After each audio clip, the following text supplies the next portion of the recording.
Hello and welcome. This is Grant Hughes of Grant Hughes Investigates on YouTube. This channel evaluates all aspects of true crime. As you are aware, videos and live streams in this genre often discuss elements of crime that may be disturbing to some viewers. If necessary, take the precautions needed to avoid these feelings. Factual information related to cases is the key to fostering rational true crime discussions. Fortunately, you will find that here. Please hit the like button only once, share the video, and subscribe if you like my content. Thank you very much for watching.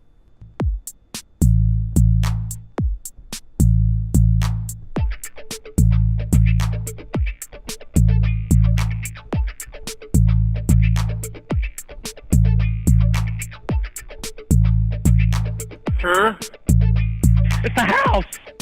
There's mosquitoes the size of bald eagles in that dadgum swamp.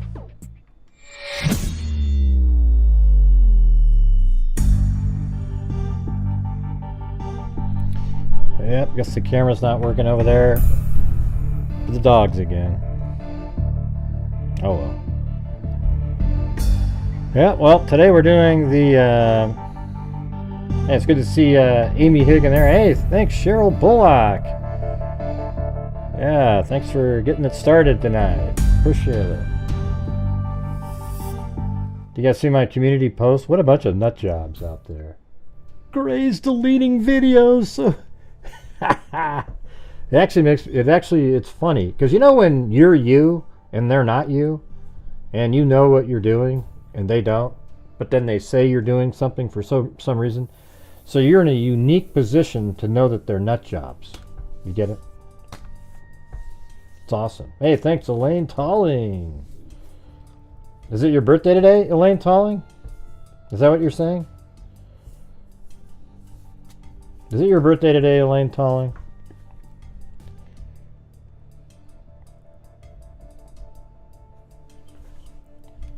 Yeah, that's just amazing that I'm under, like, what are they saying? That I am going to be investigated for helping out, you know, like secretly coming up with different timelines with family members to trick the public into believing something. And then I'm going to be investigated. It's just, man, these guys, I tell you. I mean, it's pretty funny, actually, you know. It's like, this is what they actually believe. They believe this kind of stuff. It's scary. Almost, you know, mind-boggling. Yeah, I have like 1,200 videos that are what do you call it? They're private. Because, and there's no rhyme or reason. I just kind of went back and went, you know, and I hid them. And well, there's a reason, because YouTube said something about, you know, depicting crime, you know, like the death of somebody, but they were talking, and then eventually I was able to get somebody to say, well, we're talking about AI. It had nothing to do with what I was doing. And now I don't feel like taking the time to put 1,200 back off of being, you know, it's just takes forever, and I just don't care, you know. But you know, it's pretty weird to realize that I have 1,200 live streams just in general. I mean, that's 4 years of doing live streams. But hey guys, if you're out there, if you want to help support the channel, don't forget about the goals and stuff that we have on the channel every single day. I appreciate it. Yeah, we've got, we're actually over 221 now.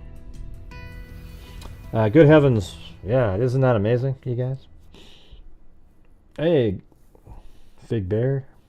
We got, look at that, Fig Bear and then Fig Solves 2 minutes later. I know. You know what's funny about the timeline in the Delphi case? You want to know how it went? I got a hold of Becky one time. You know, I communicated with her, and I was already making videos, and I said, you know, I think it's really important to get a timeline to put out there. You know, just to have, you know, this is early on, like in 2017, And they just gave me specific things. And guess what? They're almost all the same as today, just a little off on terms of like, specific times. Because she had, I think Kelsey must have called her boyfriend right when she left her house. And that's the time that they were basing things on. But other than that, the flannel shirt guy's in there. Then there was other, then she actually talked to Derek for me and got a little bit more updates. How, Derek told him he saw a couple at the bridge, etc. It's weird. I'm just doing what you're supposed to try to do as an investigating person. I'm trying to get information. Instead of people going, oh, that's cool, you get bitched at because there was like one thing that might have been different over the years. It's incredible. Or even, I don't even care if there's 2 or 3 things that are off by a few minutes. It just doesn't make any difference at all. So, anyways, I guess we go ahead and do the updates. Yeah, look at that though. We had 2 different fig bear and fig sols. Wow. What the heck? Hey, Amy Higgs, jeez. Alright, here we go. Move around about me and who what on some way they're supposed to do. You might not have heard or maybe you have not first heard all this most like used to get angry and all up tight. You will say what you want to spell my name, right? All I remember to see was walking in the house. That's what the room was all about. You see, they tell all your friends and they don't wait till you see me again this way. I can hear from the horse's mouth right there and there. We straighten it out. Whoa! God, that was good. Yeah. Maybe you are related. I have been creeping in the background all along. People aren't flipping crazy and scary anymore. Yeah, well, you're going to be out there getting those people behind the bars, Let's see. Wait, what did Elaine Tolling say? So, got an E. Is it your birthday, Elaine Tolling? You didn't answer the question. You put a piece of cake on there. Thank you, CR's Unique Take.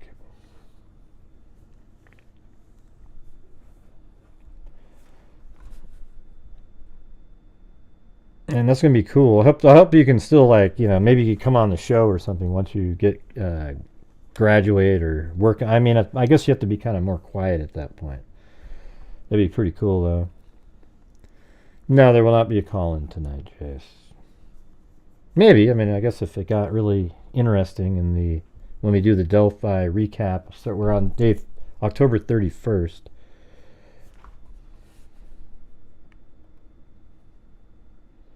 All right, so today is the 19th.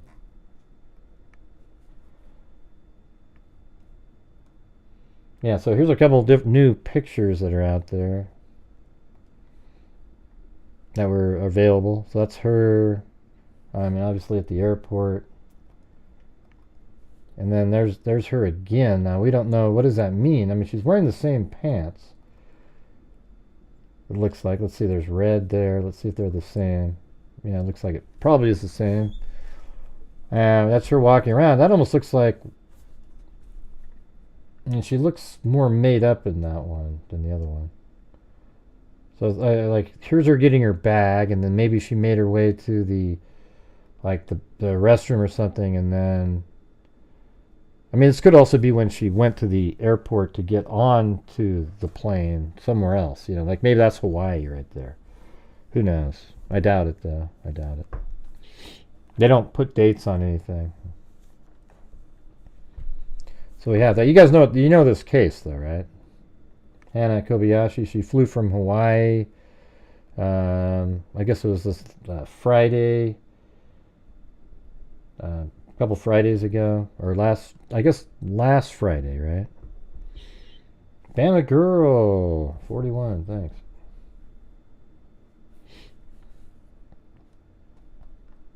I forgot to put the actual date on it. But it was on a Friday, and then she landed at LAX, and then she has a ping of her phone right here, but that's actually, I think it was the 11th. Oh, right, so this is a couple Fridays ago. So this would have been Friday the 8th, and then on the 11th, on Monday, her phone pings back here, but after she left the airport. She went all the way over here and was seen on the 10th at 3:40 p.m. And then somehow her phone pings back over here at the airport the next day. And there's actually video, let's see, right here. And this is kind of interesting. Like, she's at this LeBron James event. And yeah, that's just, there's a really quick shot of her, and it was verified. And in fact, you can even kind of tell, like if you look at that right there. And then, let's see if I open up, maybe not that one. There's these, like this shot right here. You can see on her backpack, there's that little sort of light area there. And I think that's what you're seeing.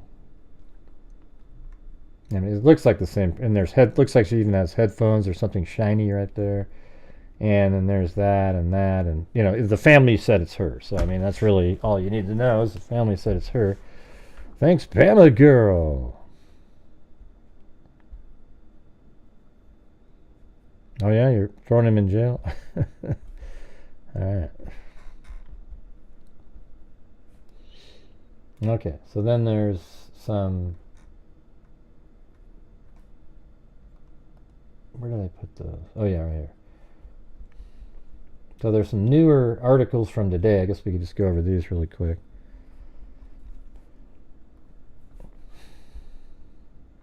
Yeah, it's in Los Angeles, but it says, after the first week of search efforts, Hannah Kobayashi's family has only received one new detail to help them look for the missing Maui woman in Los Angeles. Family members said that over the weekend they learned of a new last known location for Kobayashi. This is from yesterday, this one. Family members said the 31-year-old family confirmed on Monday that they saw footage of Kobayashi in downtown Los Angeles near the Pico Metro station. Her family says that that in this footage, which has not been released to the public, Kobayashi is seen with someone else, and that she did not look well.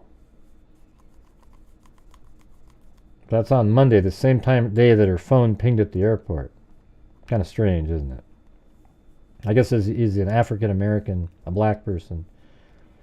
That's what Zozo said she read somewhere. Kobayashi described as 5 feet 10, weighing about 140 pounds, and has brown hair and eyes and fair skin with freckles. In addition to the fears she carries for her missing niece, Pigeon told KTLA's Angeli Kade, maybe, that the search itself has been frightening.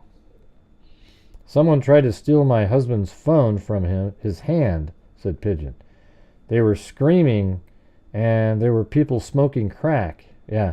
So that's why we need to hold it. We need to get law and order back in our country. I mean, this is just a nightmare. And hey, Gavin Newsom, why don't you listen to people? Your cities are a joke. Let's see. Someone tried to steal my husband's phone. The Kobayashi's family last heard from her on November 10th, and she'd missed her connecting flight. So they heard from her on the 10th. That would have been Sunday. But a lot of them don't think that the text messages were from her. She mentioned feeling scared and someone might be trying to steal her money and identity, her aunt said. Strange, cryptic messages, things about Matrix. It was so unlike her. And then all of a sudden, no more communication. Pigeon and other family members have traveled to Los Angeles to post flyers and search for the missing woman. With each day Kobayashi is missing, her family is begging to keep her name out there. If they can print flyers, if they can, they're just looking for people to help. If you know any information, call us 845-750-3006. And that's call Larry Pigeon. I think I'm not sure who that is up here.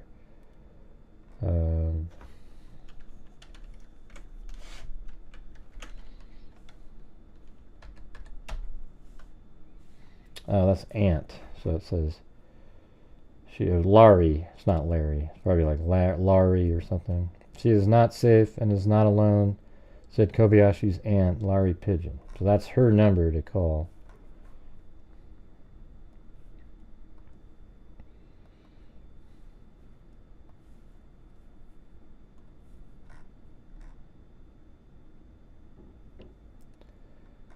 And there she is, missing Hawaiian woman, not alone in new CCTV footage.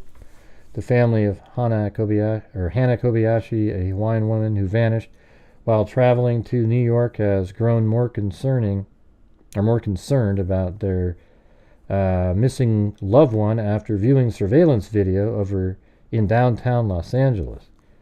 The clip, which has not been made public, shows 31-year-old Kobayashi on Monday, November 11th, at the Pico Metro station near Crypto.com Arena. I guess we could put that in. Let's see where that is.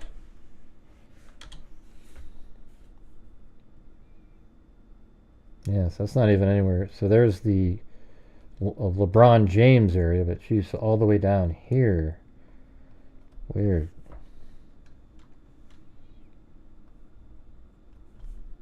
So she was seen. So maybe when she was at that LeBron James event, she was actually with somebody, but the camera panned away. We don't know.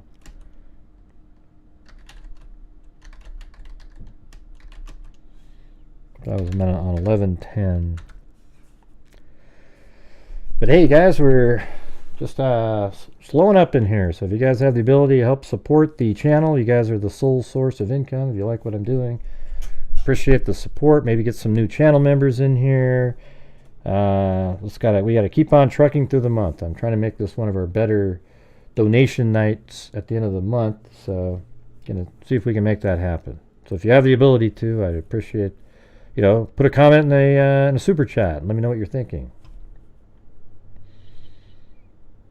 All right.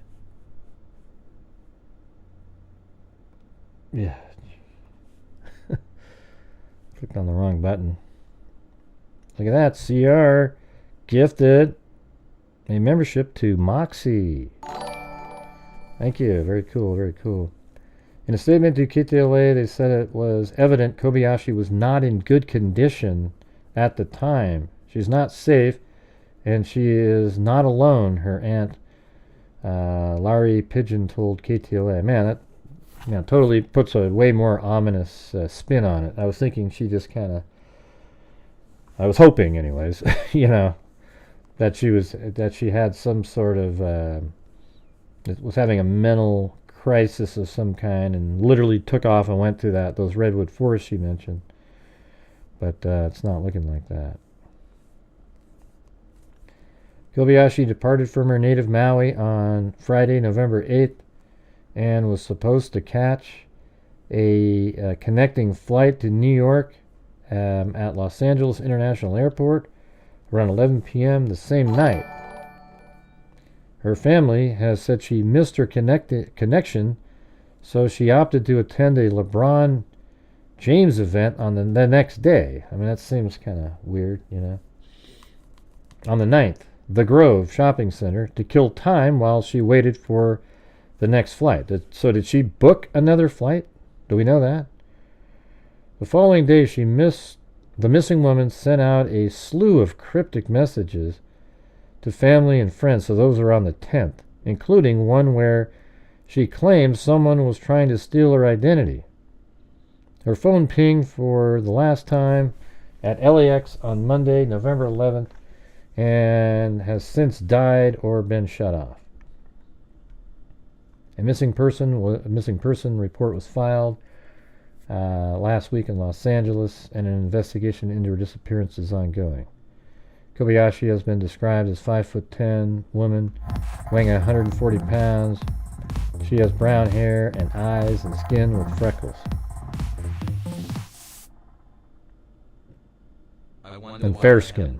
I was going to say in skin. That sounds ridiculous. Let's see. I wonder why they haven't released the photo. I know. Well, they probably don't want to tip him off that they have a picture of him. Somebody might go, hey, did you see that? You know? Then we have Richard Allen said he parked at abandoned CVS, not Hoosier. No, he didn't. I didn't say he parked at the Hoosier Harvest Store. He parked at the abandoned CPS building. Yeah, I'm not sure what you're talking about. Hey, thanks, Mag. How's it going? Good to see you. It's always cool when you see some of the people that were around for so long. You know, Amy Higg popped in here for a minute. She's still listening, I'm sure. And then there's Mag. All right. A call for Uprising Archives. Richard Allen said he parked at abandoned CVS, not Hoosier. Who said he parked at the Hoosier Harvest Store? I mean, I've said CPS building 1,000 times, but I guess it's possible when I'm just rattling something off. One time I said he parked at the Hoosier Harvest Store, but usually I say he drives by there and you see his vehicle drive by. Yeah, I don't know what the hell you're talking about. And by the way, there's no CV. He worked at the CVS pharmacy. Okay. You're cuckoo. I'm gonna go get checked out.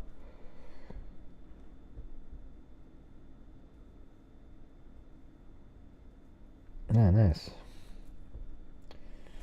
The following day, the missing woman sent out a slew of cryptic messages. I guess we could go look at those again. Here. Right. Here we go. I got hacked. Hacked by who? Stripped of my identity. I can't fly. Wait, what? How did you get to LA from Maui? Some weird shit, babe. Explain so I can try to help. I can't go to the police. Explain it to me so that I can try to be of help to you. I got tricked pretty much into giving away all my funds for someone I thought I loved. I've been on the streets. What do you mean? That's weird. See, some of this stuff doesn't sound normal, though. I just know I need to, go to the redwoods.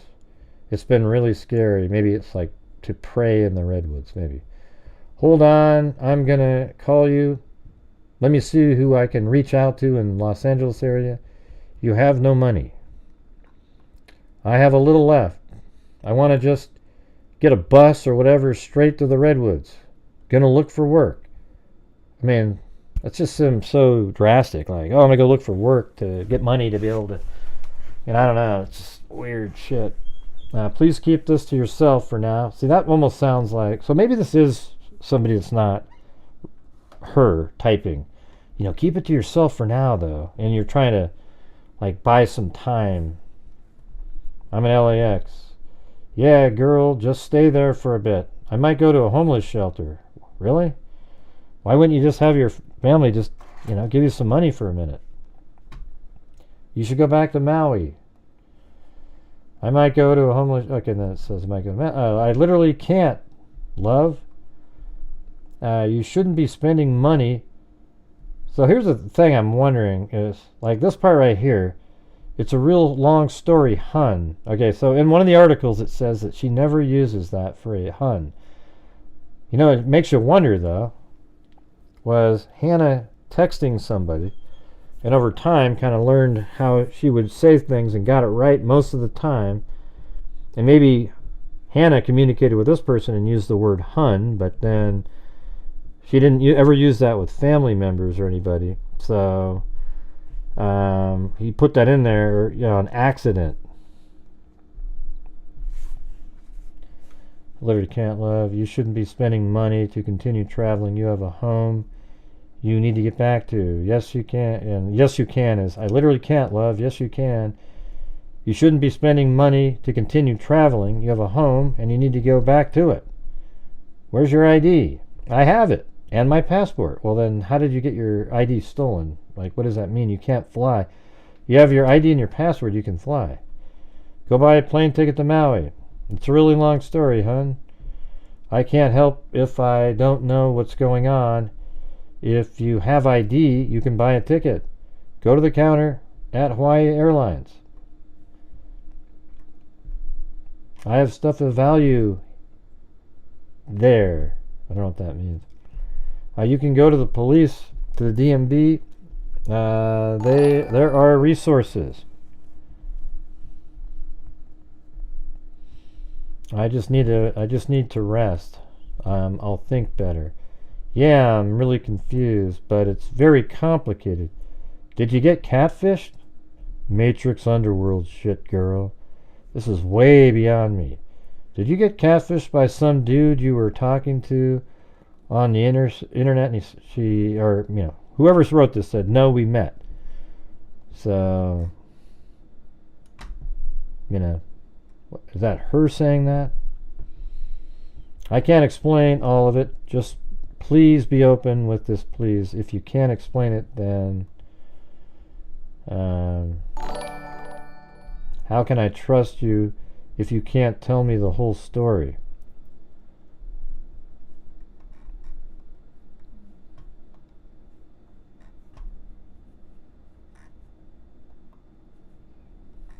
How come my things don't move the way my mouse wheel? I think I need to get I think I ordered a new mouse. I think there might be something wrong with this. Hold on.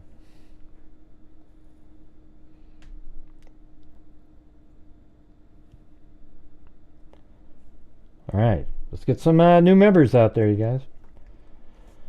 You can explain it then. How can I trust you if you can't tell me the whole story? I'm talking to a couple people in LA, but I need to know what's going on. And this is deep hackers wiped my identity, stole all of my funds, and have had me on a mind F since Friday. They can't wipe your identity. Is that what they told you? I'm just really scared, love, and the Redwoods if calling me.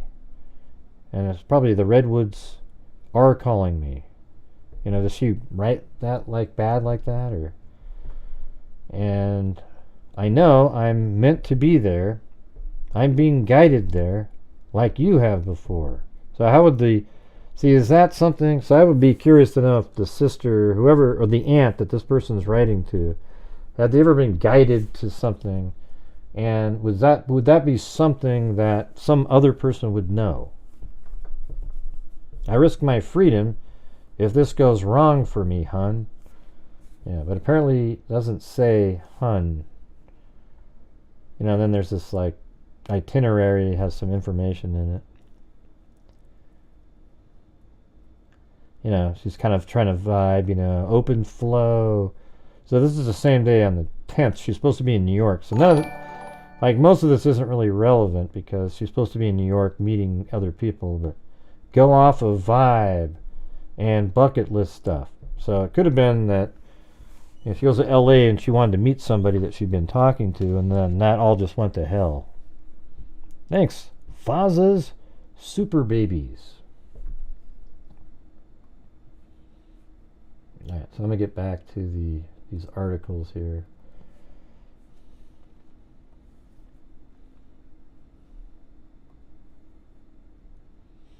The mysterious disappearance of 30-year-old Hawaiian woman who missed a connecting flight at LAX and sent cryptic messages to her family last week has led to an extensive search across Southern California. Hannah Kobayashi, a photographer from Maui, was flying from Hawaii to New York City via Los Angeles International Airport on November 8th. Kobayashi narrowly missed her connecting flight at LAX and left the airport. Sometime later, she headed to the Grove retail complex around 10 miles from the airport, according to police and her family. Hey, thanks, Michelle H. Trying for a wave. She was seen twice at the Grove that weekend. At Tashin Bookstore on November 9th. Oh, okay. We haven't seen that one. I haven't, anyways. And again the following day on camera at a LeBron James Nike event. Kobayashi's aunt, Laurie Pigeon, told USA Today. The last photo posted on Kobayashi's Instagram account appears to have been taken at the Nike event and shows a sign describing Nike's consent policy on being photographed or filmed at the event. Footage of Kobayashi at LAX and the Grove has been shared with the public.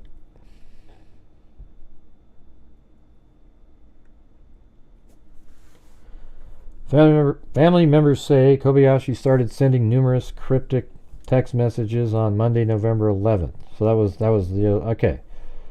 So we keep getting that's different all the time. Okay, so those messages were on the 11th then. So why were they acting like she's right there at the airport? I mean, her phone did ping at the airport on that day, interestingly. Thank you, Allie K. We started getting texts saying that she didn't feel safe, that someone was trying to steal her funds, that someone was trying to take her identity, Pigeon said. Weird things, calling us babe, things that weren't, weird things calling us babe, things that weren't quite the normal way that she speaks. Another text sent to a friend read, I got tricked pretty much into giving away all my funds. I thought that was her aunt.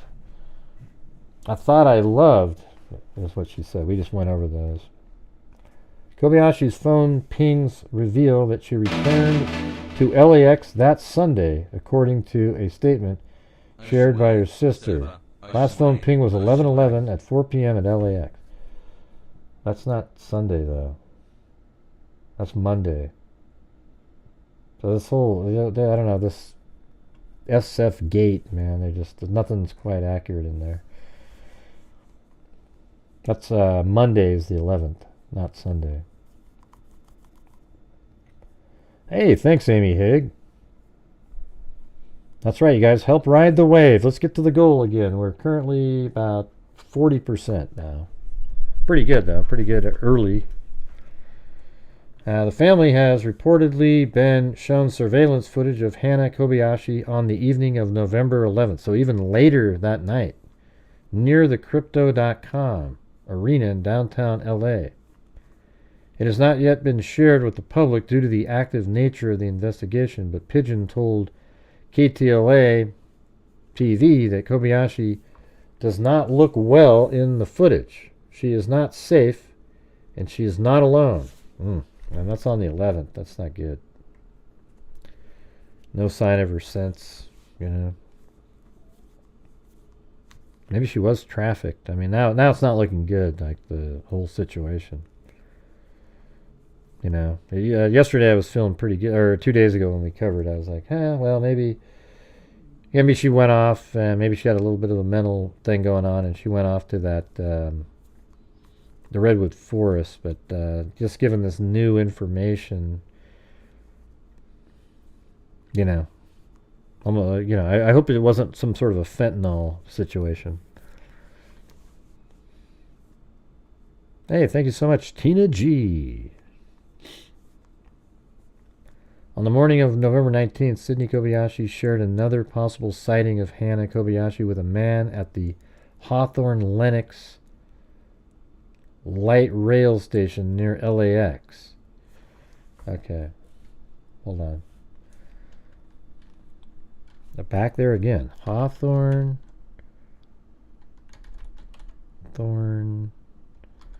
And Lenox.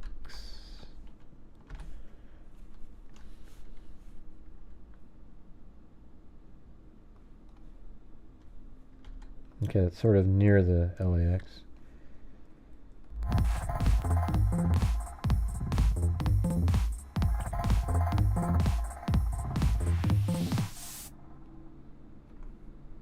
Exactly what I was thinking, Gray, about the trafficking. Oh yeah? Yeah, it's crazy, isn't it? I think that's what we wanted, the station. So I guess it's right there. There you go. Let's see, a possible sighting. And what day was that? Hana Kobayashi with a man in this area also on the evening of November 11th. Okay. So maybe she was at the airport. Okay, now it's sort of making sense. I think just based on that this is where she was after being at the airport on the 11th. So she made it back to the airport, which is over here. And then she starts traveling, and then maybe she met up with somebody and they were here at one point, and then she was taken all the way down here later. So I would imagine that this is later. That's just a guess, but because I think her phone pinged at the airport, then she went over here. That's just my guess. It could be completely the other way around, that she was here and then was trying to make her way back to the airport over here, and then something happened to her in this location, but we don't know. I mean, this one says on the evening of November 11th, Hannah didn't really speak much. She seems really tired and out of it and disassociated. So let's see. Lennox right rail. So this must be a witness. Also on the evening of November 11th. Hannah didn't really speak much. She seems really tired and out of it and disassociated. The witness reportedly told Sydney. So whether that's real or not, we don't know. Hannah Kobayashi was originally headed to New York to attend a concert and visit her sister. She's very responsible. She was looking forward to this event so much, Pigeon told KABC TV. She had a hotel room booked that was a couple $1,000. The ticket for the event was a couple $100.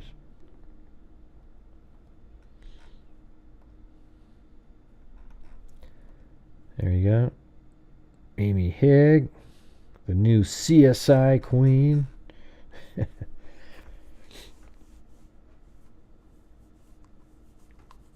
Alright, let's go. There's one more.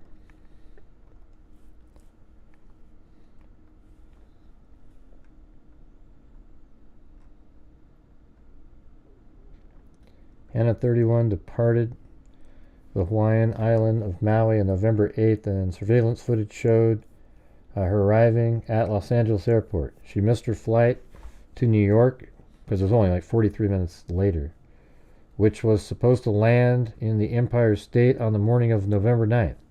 But Hannah was seen at LeBron James' event in Los Angeles, and a string of cryptic texts sparked concerns among her family. Now Hannah's family has claimed they've seen new footage and said she does not look well, as reported by the CW affiliate KTLA.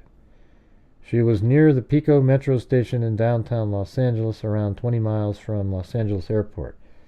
Hannah's family claims she was with another person.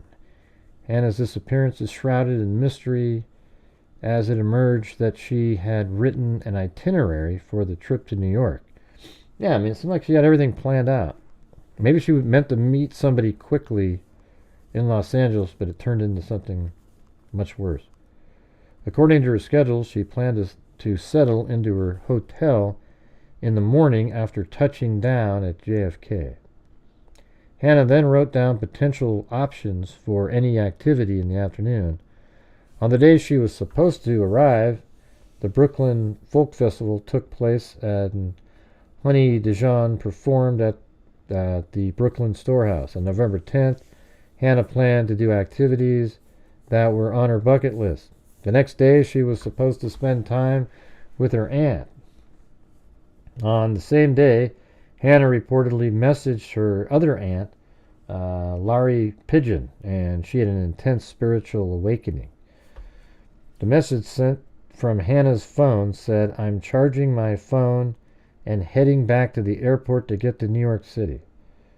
Okay, that's something we don't see. Let's see what it says here. Kobayashi is on the 9th is meant to land at JFK Sunday.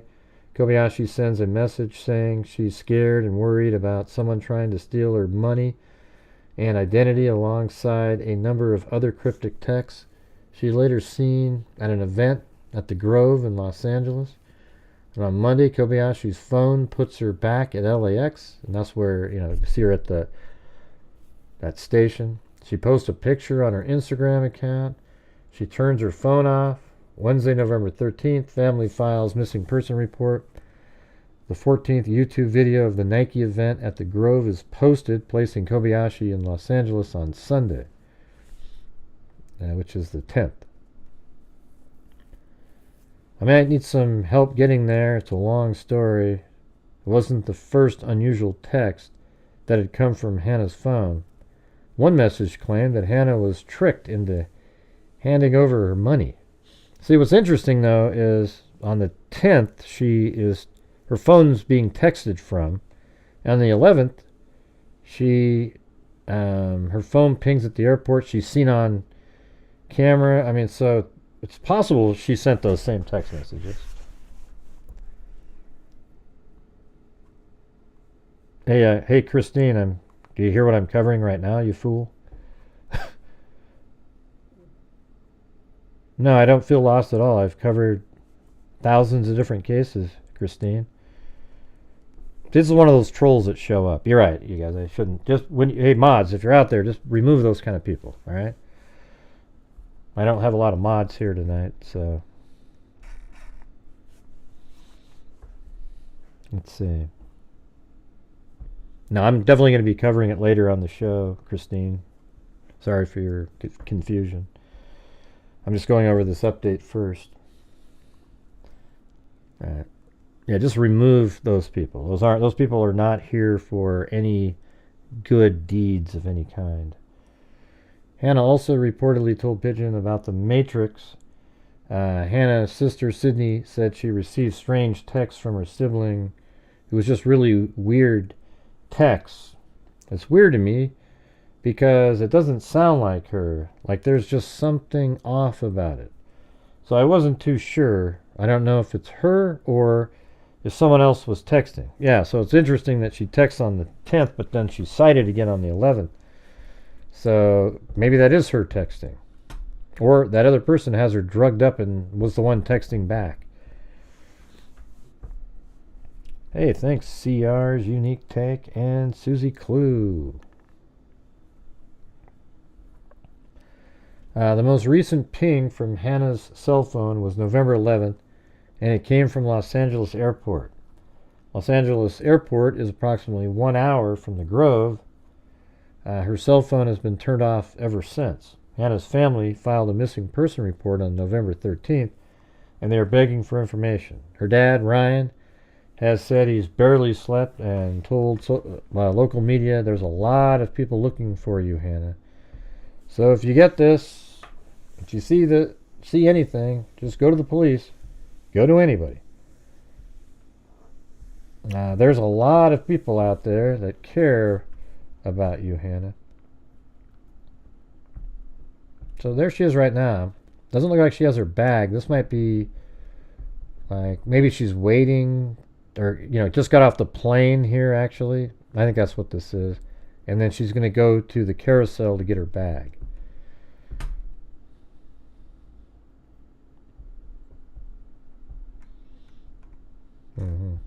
So there we go.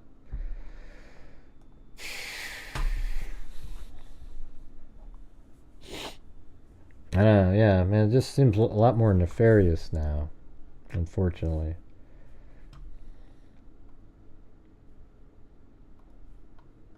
So somebody got her, I think the order would be she went from here to there, and then whatever she slept, we don't know.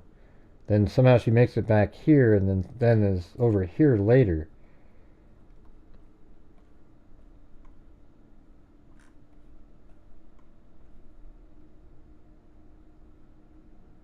Let's do a flyby through here,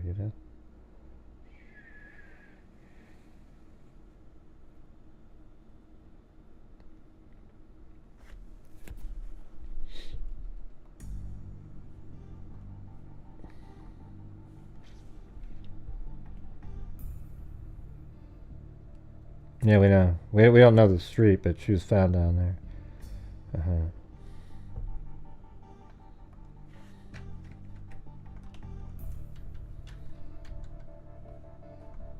I just have it over here by the Yeah, see, there's Figaro Street. I have a pin there. I guess I could put it out here. They just said near crypto.com.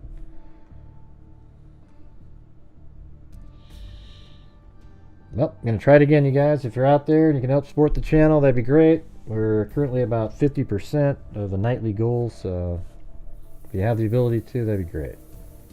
Yeah, so maybe just walking around on this street, right?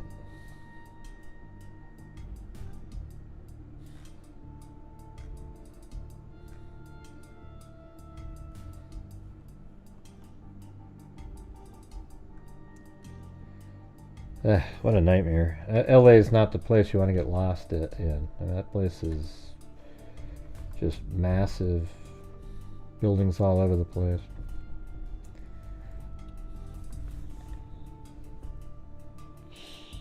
Yeah, I mean, maybe she's embarrassed, but I think she'd, would get past the embarrassment part. Get the hell out of there. I don't think she was,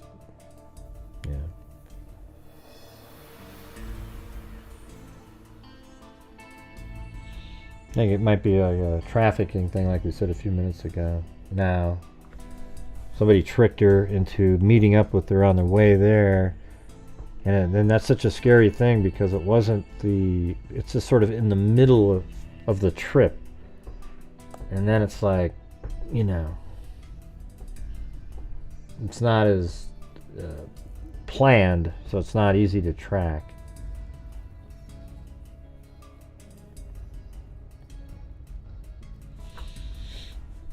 All right, well, look at it. Looks like it's Wild Wyatt's birthday. All right. What, are you talking to me? Yeah, you gotta do, gotta sing happy birthday. I don't want to, Gray. Well, you gotta do it anyways. Alright, here we go. Happy birthday to Wild Wyatt. Happy birthday to Wild Wyatt. Happy birthday to Wild Wyatt. Happy birthday to you.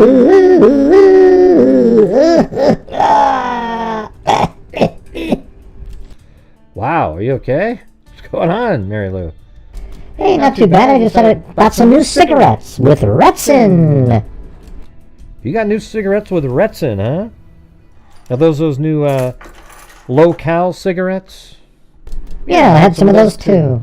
Oh boy. Whew, wow. Crazy. Anyways, happy birthday, Wild Wyatt. Ding, ding, ding, ding, ding, ding. Oh, so you got done with that for good, huh, Amber? Good job, good job. Takes a month or so before you but there's always that habitual part of it. I didn't smoke. I chewed tobacco for a couple years. Man, that was, having a beer and nicotine at the same time is like they must have got together and planned it all out. It's crazy. I quit doing that like 10 years ago, probably.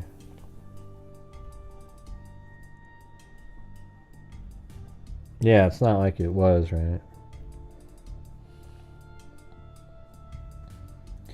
Alright, you guys, well, I don't have any more updates on this. So now I'm switching over to the 31st recap of the Delphi case.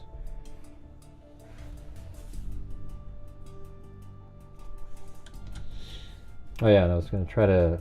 So far I want to say thanks to... let's see, it was Cheryl Bullock, and then Elaine Talling, then Amy Higg, CR's Unique Take, Bama Girl, and we don't have a lot of people supporting the channel tonight in general. And we have Mag, and also Amy Higg again, so she's responsible for over half. Tina G, WNC Granny, and then we got a few gifted memberships by Herbert Landscaping, and CR's Unique Take, and Faz's Super Babies.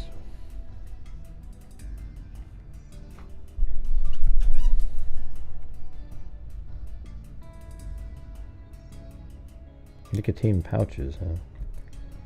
Yeah, those aren't that great either. I just would quit the whole nicotine thing altogether, man.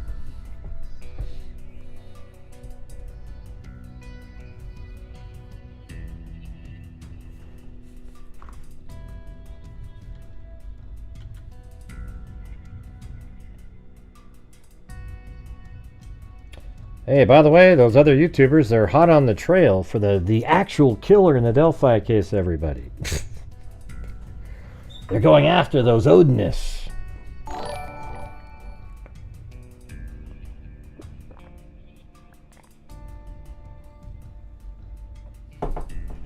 I can do those maps like you do. I get really confused when reading maps. Yeah, I don't like maps either. Like the maps, you know, the ones that you pull out of the paper. I couldn't do those maps like you do. I get really confused when reading maps. Yeah, hey, thanks. It's just Bella for gifting a membership, and we got that to oh really. And then Faza Super Baby. I couldn't do those maps like you do. I get really confused when reading maps. Like a lot of people feel that way.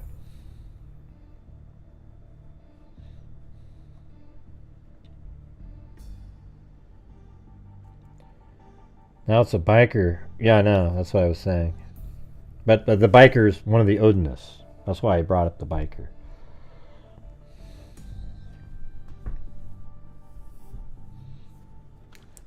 But you must watch him, Stephanie, because you're over here. You talk about him every single time you come over here. Yeah, it's like advertising for the guy. It's like a...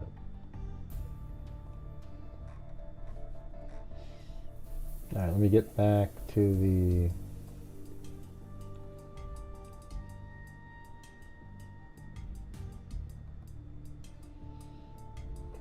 th. There we go. So I think we're just making it to Halloween, October 31st.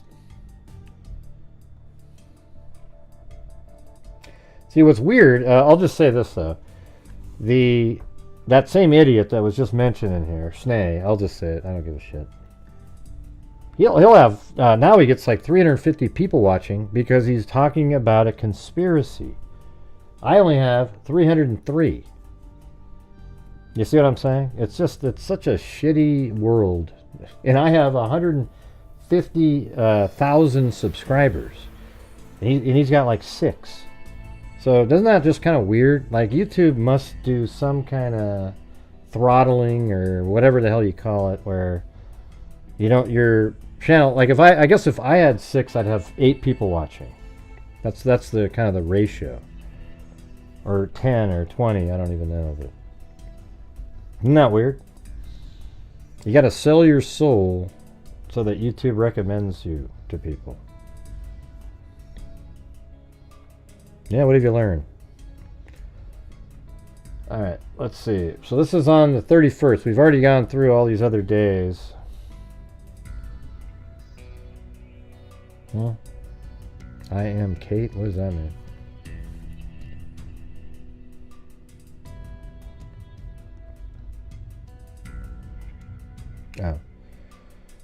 Jurors heard several phone calls Richard Allen made to family members during day 12 of testimony in the Delphi murder trial. Allen is charged with 4 counts of murder in connection with the February 2017 deaths of Abigail Williams and Liberty German.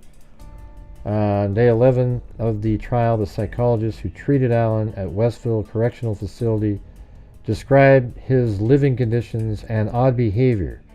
She also said he made a detailed confession and shared it with the court. On cross-examination, jurors learned the expert had been interested in Delphi murder case for years and even shared information she found online with Allen. So she was trying to help him. It's so funny how they try to twist it around and make it seem nefarious. I mean, it's probably not something you want people to do, obviously.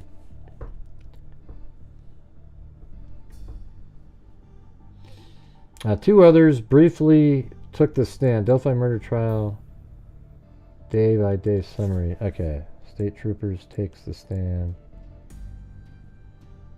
What day is this one? I feel like okay,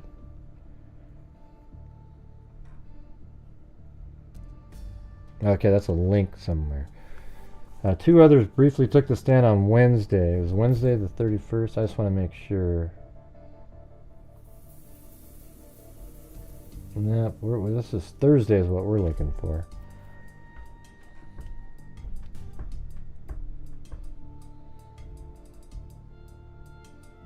The state called Indiana State Police Master Trooper Brian Harshman to the stand. He's been an investigator with ISP for 3 decades and said he became involved in the case in April of 2020. As part of his work with the case, he listened to approximately 700 phone calls from Allen, with most of them involving his wife or mother. Many of the calls lasted about 30 minutes, according to Harshman, while some were shorter.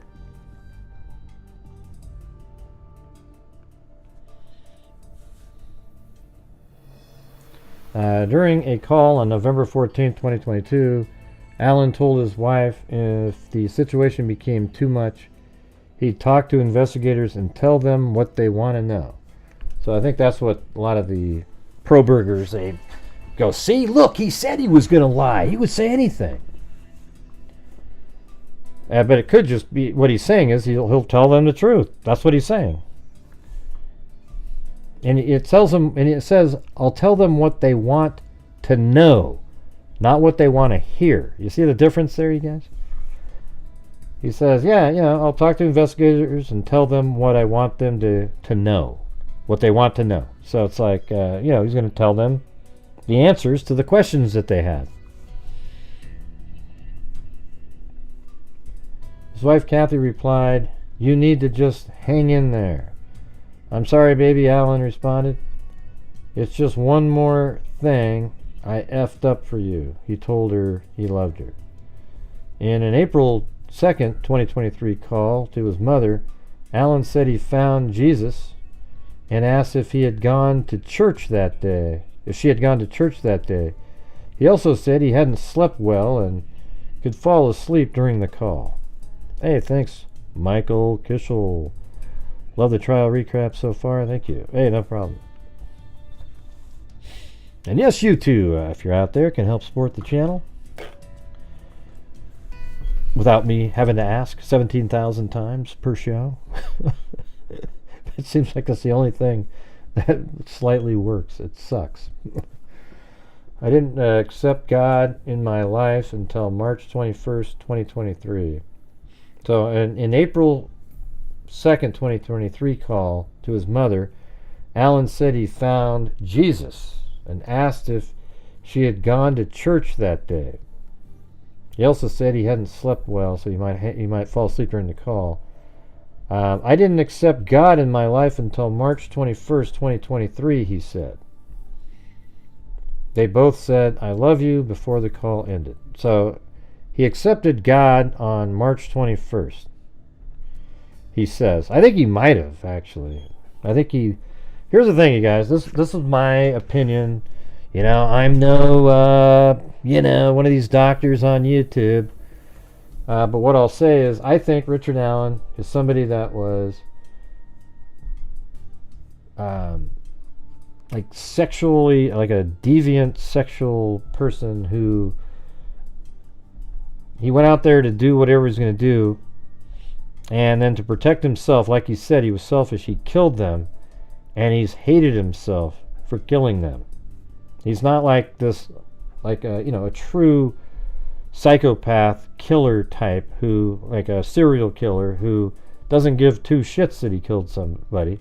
I think he did. I think he killed them, and I think that's why he sort of withered away. I think, and also the, Abby being dressed after she was nude at one point showed some sort of level of something, but then he, out of his selfishness, killed them both to protect himself. And then I think over the years his soul, he just ate away at his soul. He just completely, you can see how he looks different, everything looks different. And then when he was arrested, he was in prison. He became, he thought maybe he needs to make things right, and started looking at the Bible or whatever, and that may have convinced him to confess at some point. However, his family wouldn't let him do it. So he was trying to unburden himself. Maybe he found religion in there, and he thought, oh, I feel like I want to confess now. And they just wouldn't let him do it. So that's kind of where I'm thinking. I think he did find religion, and whether that's, makes kind of gross to you or whatever, that's, whatever.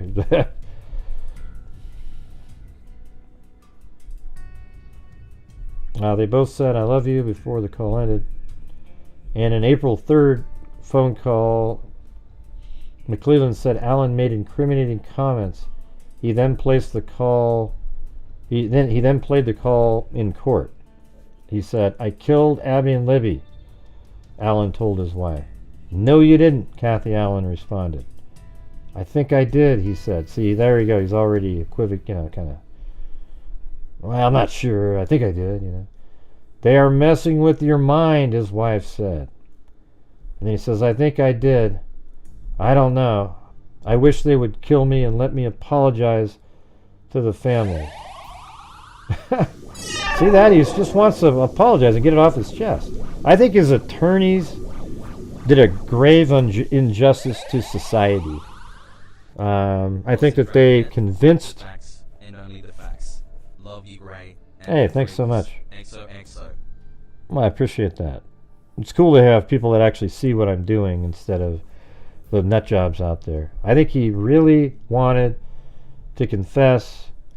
I think his attorneys, after his wife told him, convinced him, the biggest case they're ever going to try in their lives, they convinced him to not, this is just my opinion, convinced him to not confess, and then he kept doing it anyways, because he just wanted to unburden his soul, to borrow a phrase from no, but just he wanted to unburden himself, right, to what had been from what has been, and they wouldn't let him.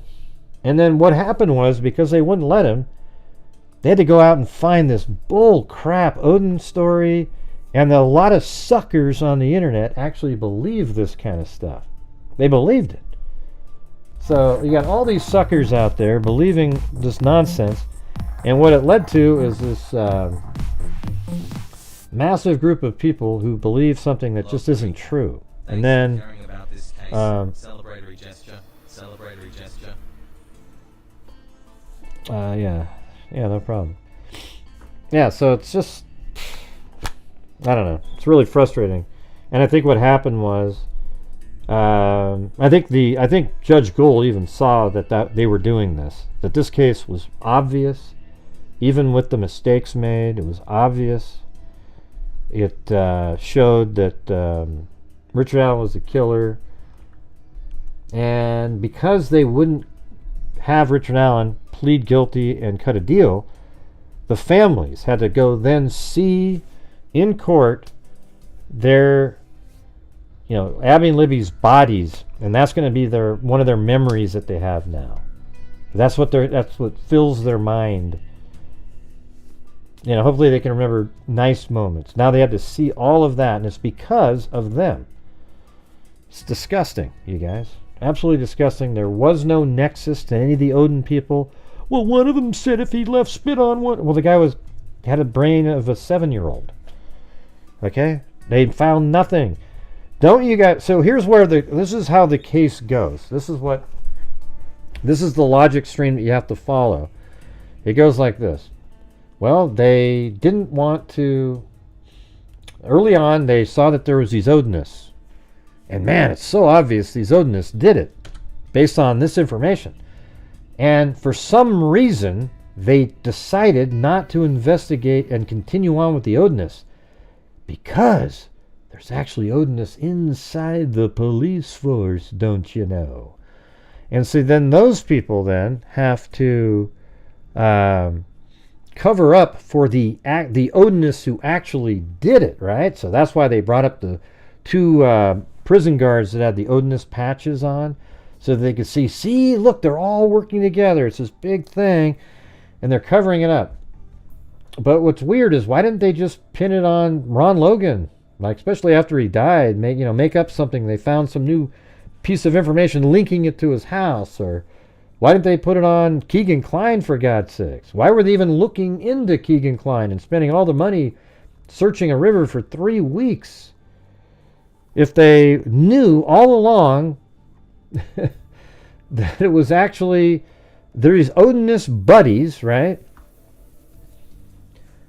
And then for some, and then another way to look at it too, with that same kind of theory, is like, okay, so let's see. Early on in the case, day one, as a matter of fact, they go, oh shit, that's one of our, Bob the Odinist. He did it. We got to cover this sucker up. Hey, you know that one guy? I think he's working today. Run into his house. It's his day off. It's his day off. I think he's over at his mom's house. Before he gets back, you need to go into his house, take his Sig Sauer and eject a bullet from it, okay? And then bring it over to this crime scene really quick. Hurry up, hurry up, hurry up! See, they knew this on the night of the 13th, right? So overnight, when he knew he was over at his mom's house, they stole ejected the round from the bullet and then placed it in the middle of the night, you guys, with the flashlights that one of the whack job YouTubers talking about, and then placed the bullet there, okay?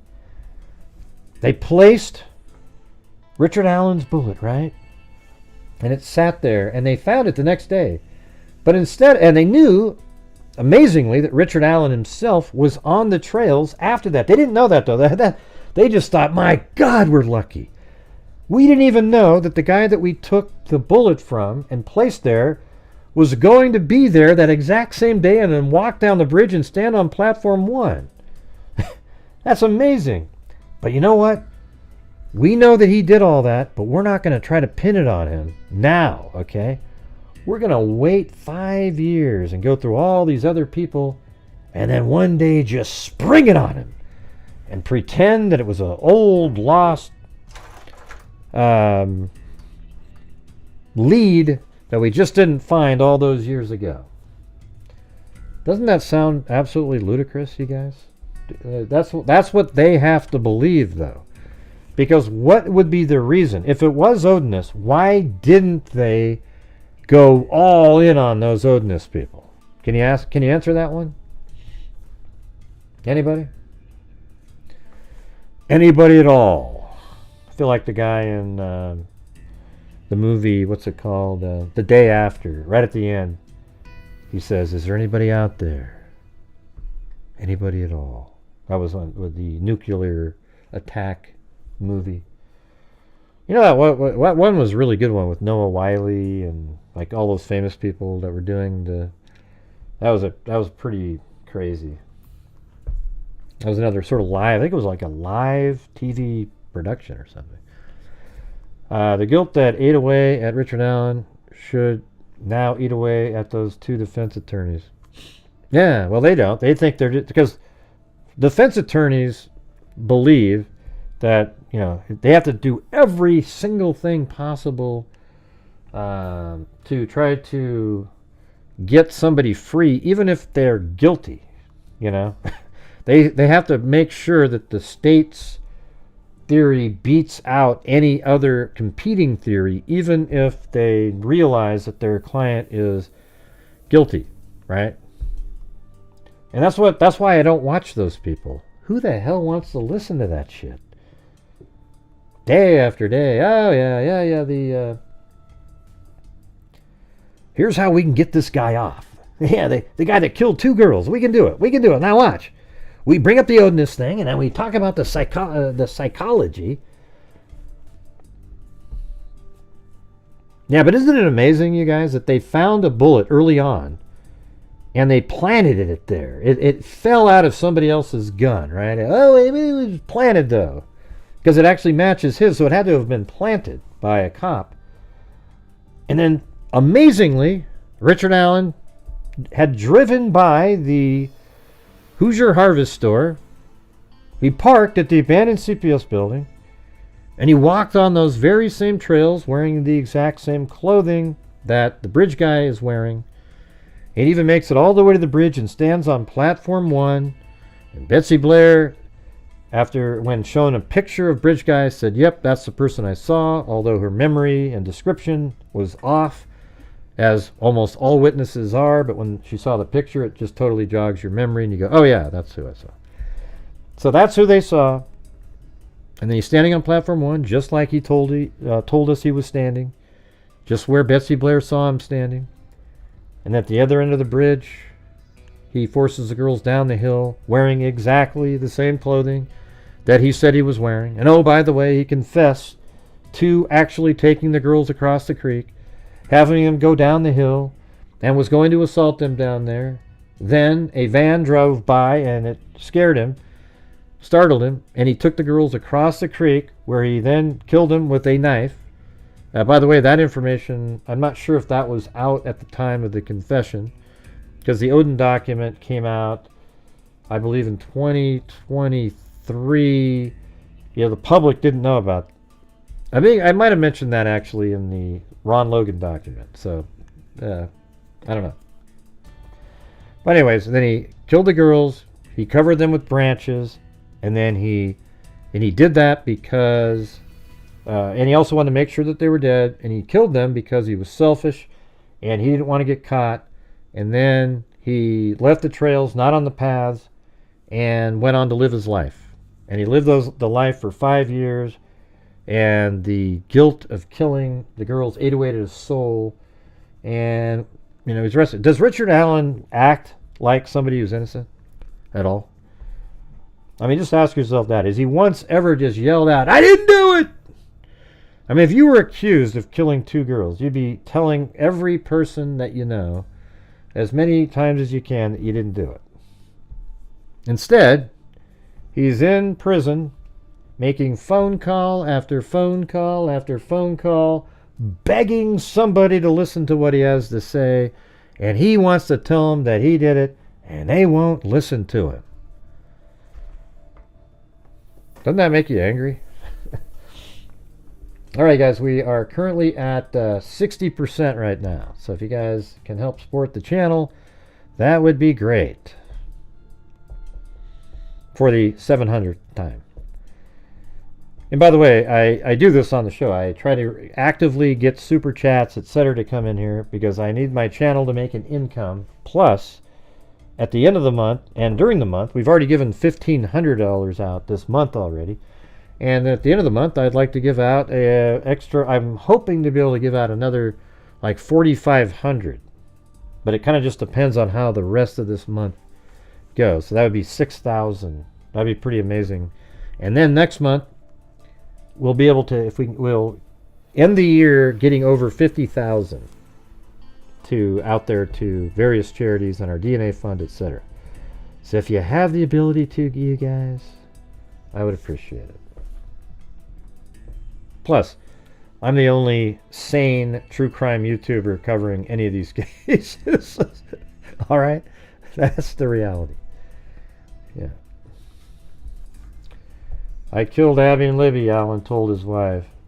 "No, you didn't," Kathy Allen responded. "I think I did," he said. "They're messing with your mind," Kathy said. "I think I did. I don't know. I wish they would kill me and let me apologize to the families." And then, during a May 10th, 2023 call, Allen told his wife he thought he was losing his mind. "I need to tell you something anyway," he told his wife. "I need you to know that I did this." You see what I'm saying? Like, these are weeks apart.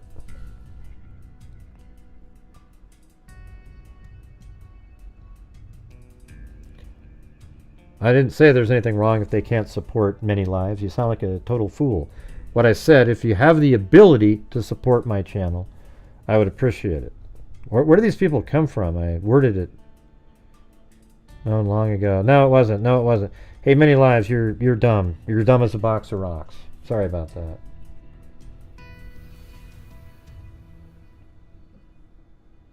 Hey, thanks, Lillian. God, people are so stupid. It's amazing.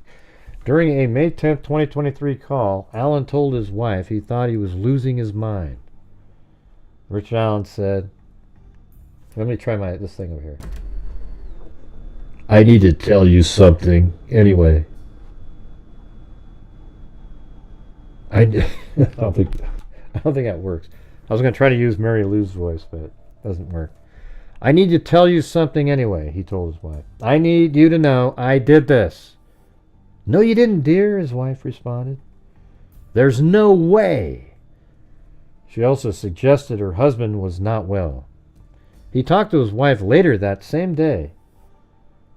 May 10th. Another call was played in court. So he's really wanted her to listen to the damn thing. I need to know if you still love me, Allen said. Yes, dear, his wife answered. It sounded like she was crying during the call. I may have to spend the rest of my life here, he said.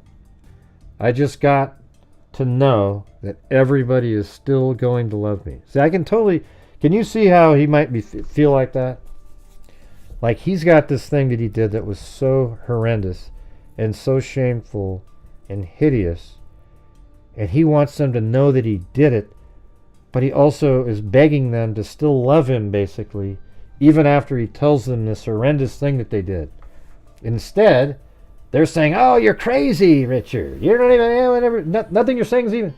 So there's two things. He's not able to unburden himself of what he did. And basically, by them not letting him unburden himself, they are causing another thing because, they're not letting him unburden himself, and they're not then saying, because what it has the effect of is them not loving him anyways, right? It's like, sure, yeah, we'd love you anyways, but hey, you didn't do it. But it's like, you never hear them say, yes, Richard, if you kill those girls, I'll still love you. You never hear that shit. He's begging them over and over again. Hey, thanks, heart. Thanks for having a heart.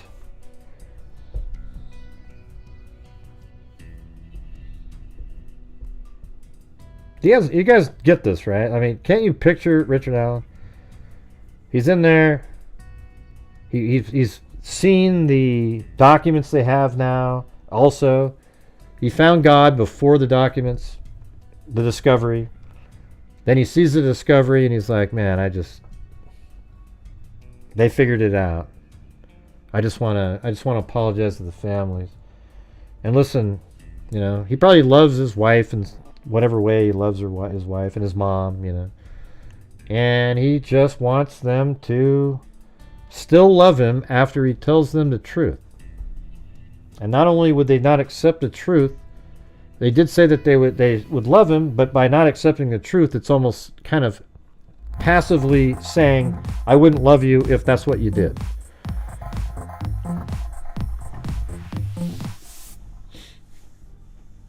Do you really think he has guilt over the murders? If I do. He would have pleaded guilty no matter what other people are saying to him. Period. Yeah, no, I do think he does. I think they've convinced him that he didn't do it. That's what I think. I think he's absolutely he has guilt over the murders, and he's trying to unburden himself of, trying to get forgiveness from God and everybody else somehow. And I know what you're saying. I've thought of the same thing that you're saying there. What your comment, we've gone over that before. I love what you do and appreciate everything. Freak family love. Well, thanks, Amy Higg, again. That's good to see you again. Very kind, very kind. Yeah, so let's see. Let me read the rest of this one over here. Do you really think he has guilt over the murders? And I do. I think it's ate away at his soul. If he would have pleaded guilty no matter what other people. I don't know. I don't think so, because what they did was they came in there and they convinced him. And remember that dependent personality? That's probably why he was starting to kind of go, I think I did it, because. And then they start saying, hey, we can get you off of this. You have time to repent later, and so he never really got the opportunity to confess. His attorneys and his wife wouldn't let him. I bet you if... See, the thing is when his wife called and his attorneys came in there, I'd love to hear that conversation, wouldn't you? S-Lap. That conversation between his attorney and him. Anyways, that's how I think of it. You can think differently. I appreciate it. Let's see, Amy Higg. Because I love what you do and appreciate everything. Freak family love. Catching up for lack of activity. Well, that's all right. Well, thanks. Yeah, I think he is a slap. I think he is a pitiful, weak, just, look at the guy, for God's sake. But I don't know. You guys, it doesn't. That's just my take on the whole thing. I have thought of the same thing. Like, boy, wouldn't he just say, "Hey, shut up, attorney. Let me do this." I think they just kind of convinced him that, hey, their evidence is really weak, Richard. And you know what? We don't even think you. Are you sure? Aren't you having some mental problem? I think they caused him, and it's fake. I think the mental shit that he was showing in prison is fake. Because it happened right after he confessed to his wife. Like literally the next day he's eating paper. And even above that he tried to tell them again.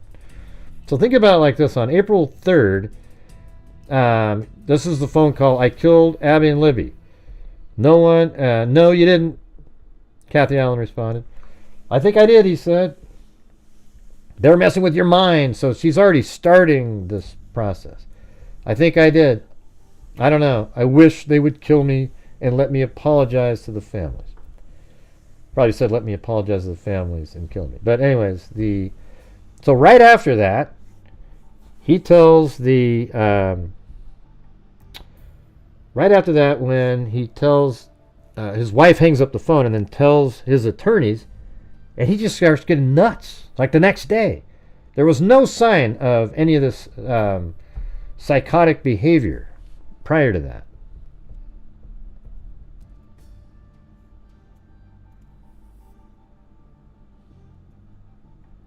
Yeah.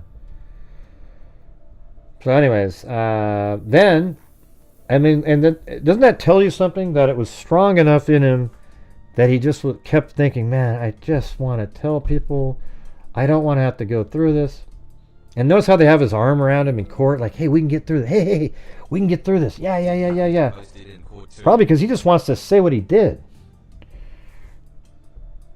Yeah, he ate court papers. He ate... Oh, did he? I don't know if he ate a Post-it note in court. Probably on the day that they were saying he was crazy, he went and go ahead and started scarfing down whatever's on the table to make it even more convincing.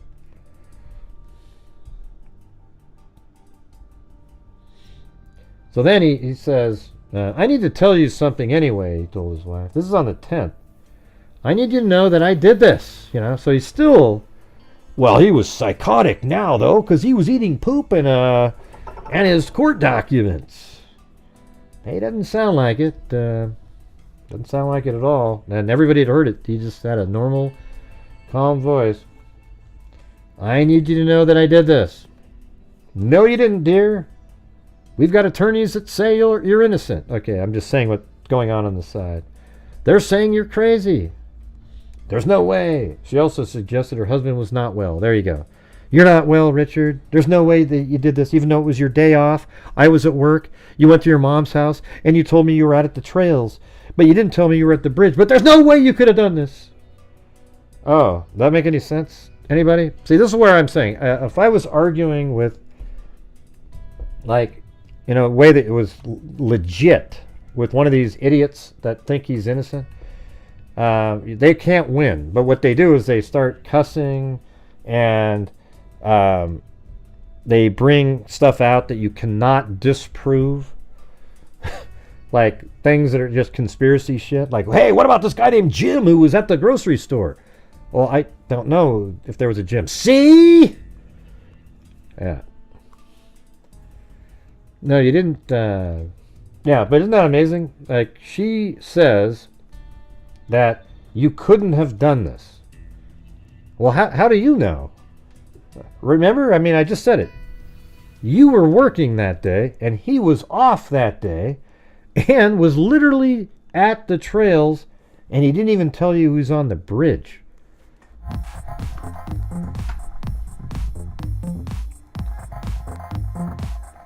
Well, I hope he gets what he wants. I hope after he's sentenced, he gets Sent to a different prison after December sentencing. put into a prison. Probably that one he was in before. And he's allowed to interact with other people. I'm sure he'll be totally safe doing that. I need to know if you still love me. So let me just read this part again. I need to tell you something. This is on May 10th, after he's pretended that he was crazy. I need to tell you something anyway, he told his wife. I need you to know that I did this. No, you didn't, dear, his wife responded. There's no way. She also suggested her husband was not well. He talked to his wife later that day, May 10th. Another call was played in court. I need to know if you still love me, Alan said. Because I just told you that I killed him. I want to know if you still love me. Yes, dear, yes. His wife answered. It sounded like she was crying.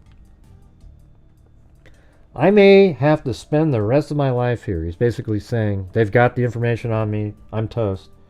He said, I just got to know that everybody's still going to love me. That's all he kind of cares about. At another point, he says, if I get the electric chair, will you be there for me? Jeez.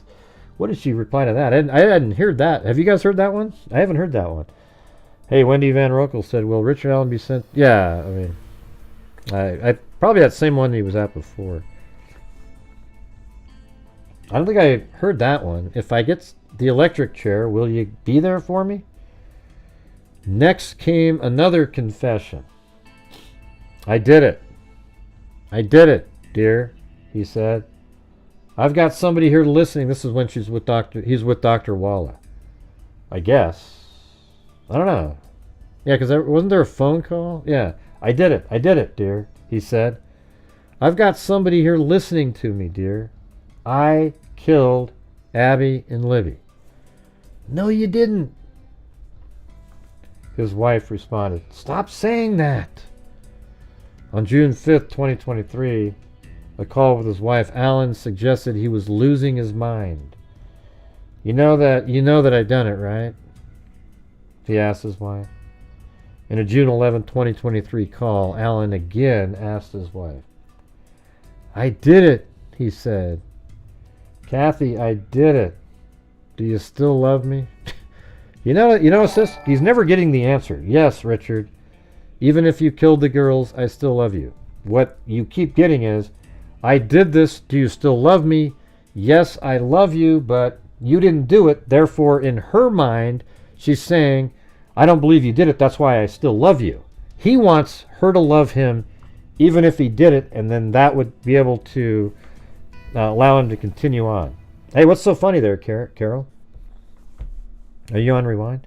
Does that make sense, what I just said? I think it did. I think what I just said made total sense. That's why he keeps asking, because she never gives him the answer. It's always, I love you. Let's see, I killed the girls. Do you still love me? Yes, I love you, but you didn't do it. Meaning she loves him because she believes he didn't do it. But then that's not the answer he wants. He wants them to accept the fact that he killed the girls and then still love him, and that would have freed his soul. I can see how that would be true too. Imagine if you did something really hideous and the person that you're with, your family members, they still say they love you. They hate what you did, but they'll still love you. That would be enough for you to go, oh, thank you. And you might be able to then unburden your soul of what you did and get it out there, right? But they wouldn't have any of it. I think that's exactly what's going on here.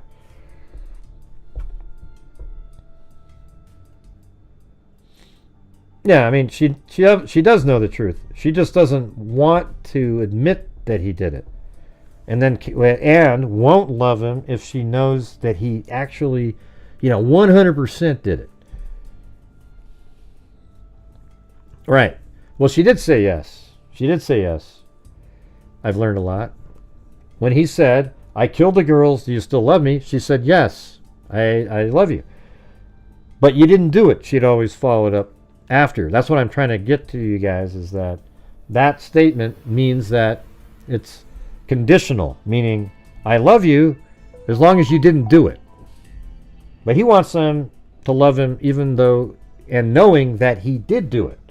Like if he confessed to it in a written document, admits to everything, tells the whole story, he wants them. And if one time they'd said, Richard, I will love you regardless of what you did, he may have, the wheels may have moved in the right direction where it could have been an official thing.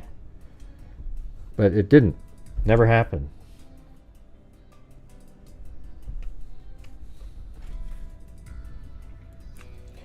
Ding, ding, ding, ding. All right, I'm going to move on to the next.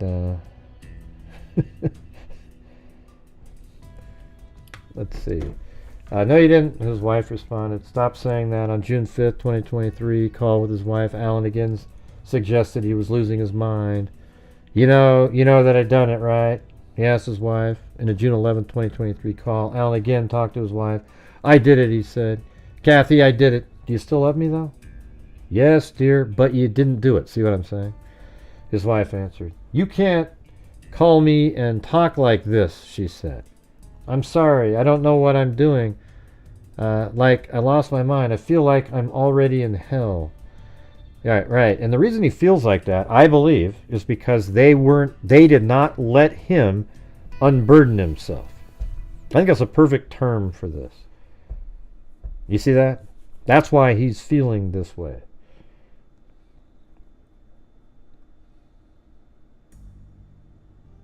I haven't read the same thing.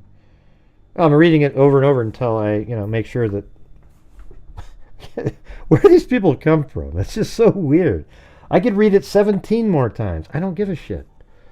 I'm sorry. I don't know what I'm doing. Like I lost my mind. Let me read it again. I'm sorry. I don't know what I'm doing. Like I lost my mind. I'm sorry. I don't know what I'm doing. Like I lost my mind. I'm sorry. Is that enough for you there? The call had long periods of silence, with Alan telling his wife he didn't mean to upset her. He suggested he was going to have to stop calling her. Once the calls were played in court, McClellan asked Harshman again about his investigation. Harshman described Alan's demeanor as subdued and solemn during the calls.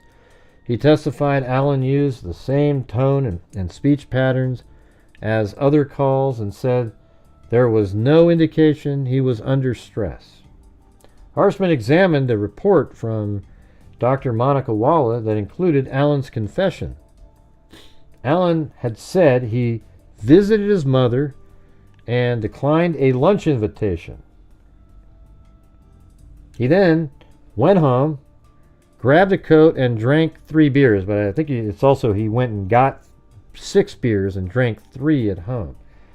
He told Walla he saw the girls on the trail and followed them with the intent to assault them. He ordered them down the hill and messed with his gun, which is when he believed the bullet found at the crime scene may have been ejected. He said a van startled him, prompting him to panic. And then he'd take the girls across the creek and killed them. Harshman thought the van detail was notable. He wasn't aware of it, so he conducted further investigation. He went through old reports and learned about Brad Weber, who testified Wednesday and owns property across from the murder scene. Harshman said they'd left out a lot of stuff. Like the confession also said that he took him across the creek, he killed them, covered them with branches, didn't want him to suffer, and I believe he also said, and he did it because he was selfish and he wanted to protect himself. So all of that was left out of this.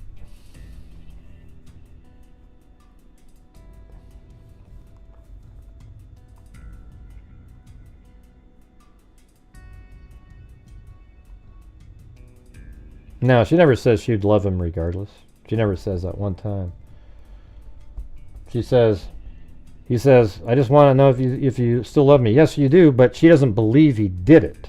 So that means she only loves him if he didn't do it. She's never once said, hey, regardless of what you did, I still love you.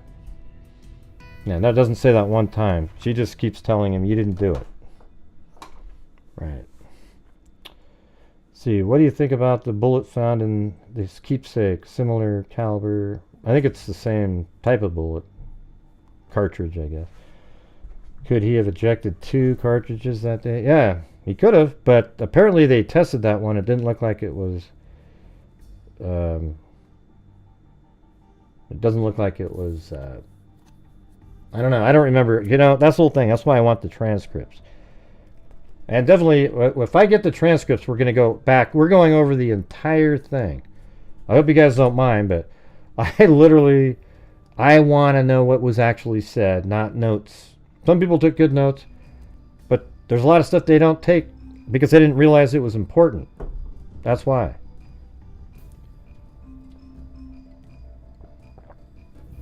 I know, he had some sort of attachment to it.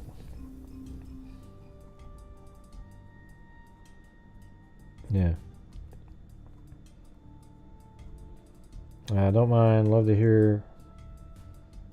Yeah, it's going to be in a while. I mean, I guess the transcripts will not be released until after an appeal, and the transcripts are used in the appeal process. So that's the only time. I mean, isn't that shitty? So who knows when that'll be? You know, I've already contacted the individual who does it. All right, guys, we are currently at 80%. So I'd like to get to the goal before we end this show later, so that we can do another show later that won't be as stressful. The missing clothes, I bet he hid them. Yeah. Well, there's a pair of underwear and a sock that are missing. Yeah, it's about 80%, yeah. Wowee. Who's Jace Thomas? Somebody that didn't comment the entire show. I want to look into that one real quick. Let's see. Harshman thought the van detail was notable. He wasn't aware of it, so he conducted further investigation. He went through old reports and learned about Brad Weber, who testified Wednesday and owns property across from the murder scene. Harshman said the old reports didn't mention Weber's van or what type of van he drove on the day of the murders. He didn't think it was general public knowledge. There were people, I guess there's people that mentioned that he had a van or something. Why would you put that into the story?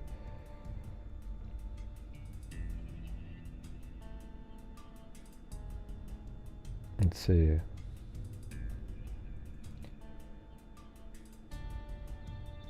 Right. Weber would use North 625 West, taking him... Let's see. Harshman talked to Weber and developed a timetable.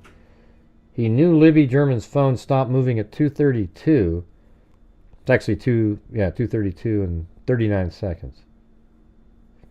On February 13, 2017, he found out Weber clocked out of work at 2:02 p.m. and it would take 20 to 25 minutes for him to get home. Hey, thanks for gifting a membership, CR. Weber would use North 625 West, taking him past the murder scene. Harshman believed, and Weber testified as much, that Weber would have been in the area between 2:28 p.m. and 2:30 p.m. Yeah, that's exactly what I came up with, which lines up with the state's murder timeline. Allen gave the detailed confession to Walla in May of 2023. Harshman didn't read the report until August. The bridge guy, of this year. I mean, he didn't read till August 2024 this year. See, those kind of things do make me sort of like, come on, you guys, Jesus. I'm going to tell you this. If I was part of that investigation, I would have been so interested in everything like that. I would have been like, oh, wow. Let me read this. Oh, shit, a van. Let's see if we can That would have been a long time ago. I just think it's weird, like some of the stuff, like having to go back out and oh yeah, he said he had a 2016 black Ford Focus, so I went back over to the Hoosier Harvest store and I looked at I mean, how come you don't have the video just sitting at your office, for God's sakes? The Hoosier Harvest store video, the entire video should just be there for you to look at. I don't know how it works or whatever. Maybe they wouldn't let him, or hey, thanks, Fig Bear. Not Fig Solves, but Fig Bear. I don't know. Just kind of weird stuff like that. I mean, I'm telling you, like, if I had all the information, the videos and everything like that, man, this shit would have been dialed in a long time ago. I'm just telling you, I don't know. I'm just saying. You guys see what I do with some of the stuff that we got. But they eventually got it all dialed in. They got it dialed in enough. But man, what's going on with that?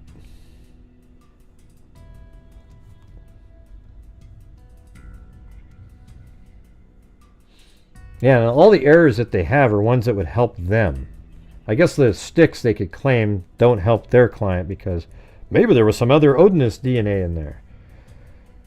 You know how they say that the Odinist DNA, like, oh wow, look how weird it is. There's no DNA at the crime scene. How could Richard Allen have done it? There's no DNA at the crime scene. Well, how did your pack of wild Odinists not leave any DNA there? Well, that's a good point, Gray, but we're not talking about that. We're talking about how did Richard Allen, Jesus, okay. And then Rosie did a cross-examination. During cross-examination, Rosie noted there were 14,000 tips in Delphi case and said there were numerous references, perhaps hundreds, to white vans in evidence turned over during discovery.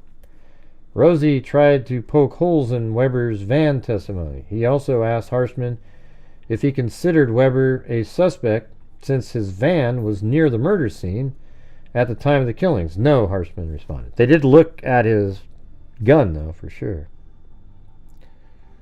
Rosie also said in court that Allen was likely on medication during the time of his calls and asked Harshman if that would have an impact on his speech. The investigator didn't know. Rosie also asked Harshman if he was aware of some of Allen's bizarre behavior while in custody and asked if he had seen the video of him eating feces. See, they planned all that shit. Hey, Richard, I know this sounds bad, man, but you need to start just gobbling down your crap, all right? Because we need to have that on camera so that Rosie can say at trial, hey, have you ever seen him eating his feces? Possibly, Harshman answered. Rosie asked him if it was normal behavior. Well, not for me, Harshman responded. Hopefully you would have heard some chuckles in the crowd. Rosie mentioned that Allen was in custody and said, I'll tell them whatever they want me to say, and asked if it would be unreasonable to think he would just say anything. That's not my interpretation, Harshman said. Right. And it was worded differently before. Yeah, he ate all that crap for nothing? Somebody made a meme of that. All right, we're $30 away from me giving away 5 memberships. All right? $30 away. Can 345 people figure out how to give 10 cents a piece to get to the 30 more, and then I give away 5 memberships.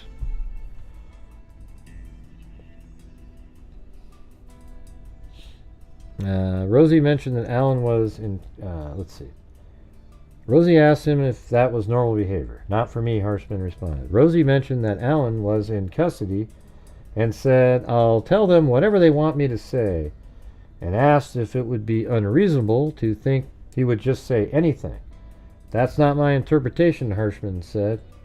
Rosie also asked about one of Allen's early phone calls to his father that led to an objection from McClelland and a sidebar from Goal. On redirect, McClelland said he wanted to play another call. The court broke for lunch at 12:40. When court reconvened, McClelland played another call for the jury. The prosecutor had attempted to play the call earlier, but experienced some technical problems. The call came from May 17th, 2023, was between Alan and his mother. Ocean wave. Hey, thanks, CR. That 28 more to go. 28 more to go. Did Kathy tell you I did it? Wow, so now he's wanting to know if his mom was told by Kathy. And Alan asked his mother. And then his mother said, we're not going to discuss this, okay? His mother, Janice. I'd love to hear some of the conversations between Kathy and Richard Allen's mother on just a daily basis during this time. A fly on the wall. What were they saying? And we're not going to discuss this, okay? His mother, Janice, replied. We love you. You know that, don't you? And then he said, oh, yeah, look at this. Regardless, Alan asked. Hey, boom. That's exactly what I was saying. You get what I'm saying? See, that's exactly what he was doing. Can I get a boom, you guys? That's exactly what that is right there. That's incredible. See, he wants to know if regardless of the fact that he killed, you got to admit, like, that is exactly right there. Regardless, Alan asks, I'm just worried you guys aren't going to love me because I said I did it. God, I mean, that's exactly what I was saying. And if I could do a dance right now, I would, but yeah. Regardless, Alan asked, I'm just worried you guys aren't going to love me because I said I did it. Hey, thanks, Techies Demolitions. Hey, we're only 18 away now. 18 away. Just saying it doesn't mean you did it, his mother said. It does when I did. God, this is incredible here. It does when I did, Alan replied.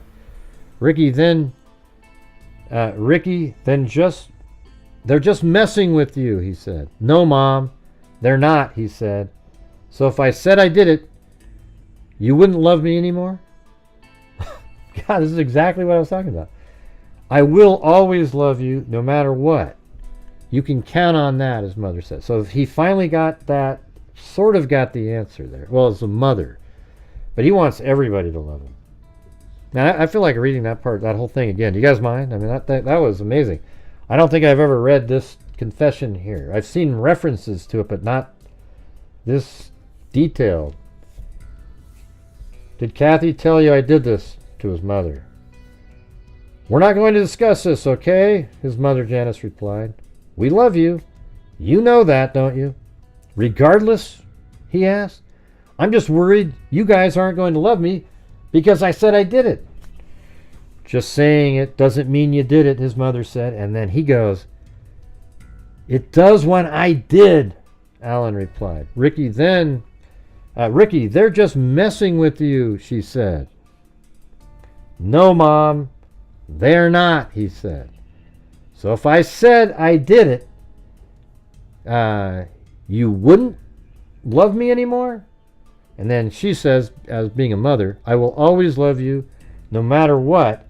You can count on that, his mother said. Yeah, that's crazy. Man, that must be, I bet the jury, when they heard this, just went, okay. Right. That's so cool. That just totally fit right into that theory I had.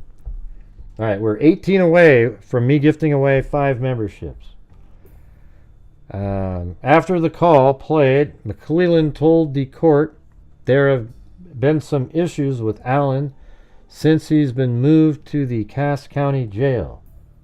He talked about a video of Alan screaming at guards and yelling, he's going to effing kill them all. And that was probably deemed too prejudicial, like, oh, look at that. Thanks, Lisa Valenzuela. Thank you, Kristen Langlass. I'm not sure how to say that one. All right, 11 to go. And then Rosie objected and said the video wasn't in discovery, leading to a sidebar. Gould had the jury taken out of the courtroom at 1:51 p.m., it appeared the defense hadn't had time to review the interview. Wow. So counsel watched it in court outside the presence of the jury. Gold ultimately decided not to allow the video. See, that's one of those things where she could have allowed it, but then, maybe it's some objection later, She sees the evidence. It's already overwhelming at this point. After returning to testimony, jurors asked Harshman several questions, including how many vans might travel on the stretch of 625 West, where Weber reportedly arrived from work at around 2:30 p.m. on February 13th. Harshman pointed out how the stretch of road, the thing is, it looks like it has nothing, there's no, here's the private drive right here. This is 625, and they're the only people that live. This is their private driveway, the Webers. His van, that's probably it right there, to be honest with you. That van right there. Don't know why I didn't see that before, but I'm pretty sure that that's the van on Google Earth parked. There it is again, right there. And so, that's their house. So the van drives up and parks right there. That's it. That's the only van there. There isn't another van. So at the other homes are over here, and then there's a gate there that goes just to the Weber's property. That's their private driveway. All right, guys, we're still only 11 short from me gifting 5 memberships.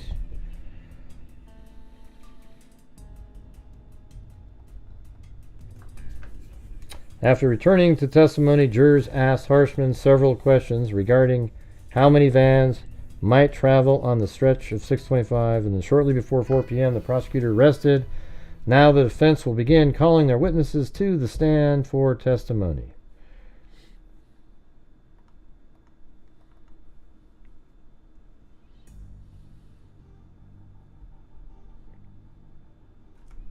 Man, we're going to get stuck just before getting to the goal. Man, that's the first of the defense team witnesses took the stand late Thursday afternoon after the prosecution came to rest in the highly publicized Delphi murder case.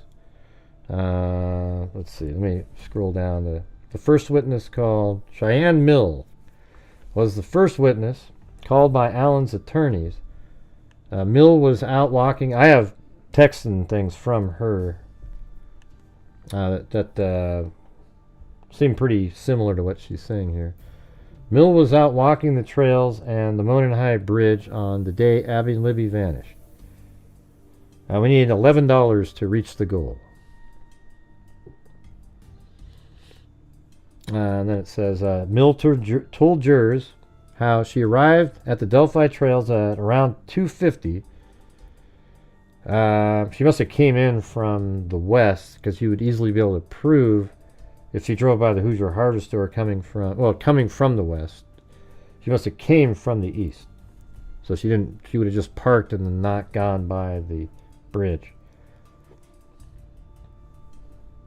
She talked to her boyfriend on her phone at 3:12. She told jurors how she was walking near the Freedom Bridge when she spotted an overweight man who didn't say hi back.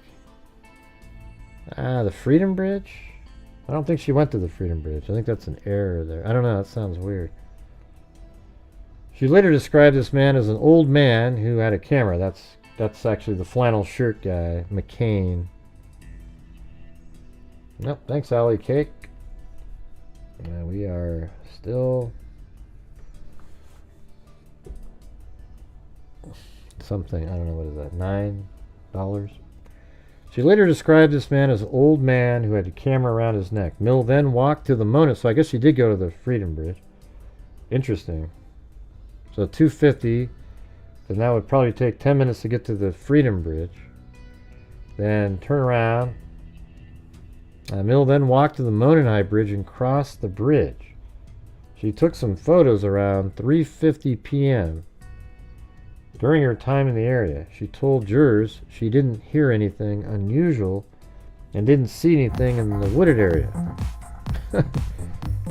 Well, Amy Higg had to do it again. And thanks to Amy Higg and everybody else, Alley Cake, everybody.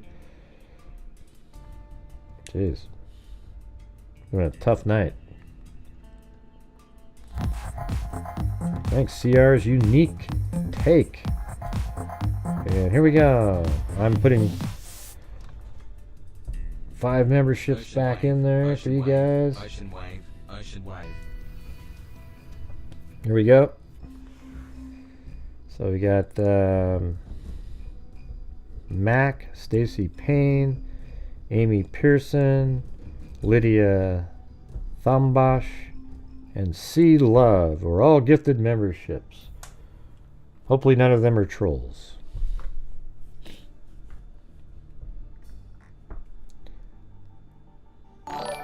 So that's weird. I didn't know she went. I never knew that she went to the Freedom Bridge first. Never knew that. So if she went to if she got to the trails at 2:50, it takes like 9 minutes or so, maybe 8 minutes to go to the Freedom Bridge. So let's see, that would put her there at like basically 3 o'clock, and then it takes 12 minutes or so. So she would have got to the beginning of the bridge at 3:12, and I think she took one of her pictures at like 3:15.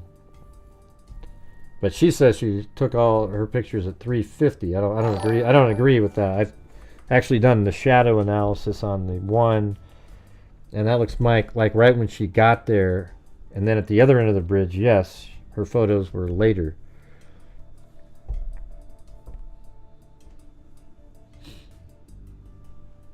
Let's see. She left a little after 4 p.m. and told police the next day that she had been in the area after hearing about the girls. She left a little later and told police the next day. Yeah.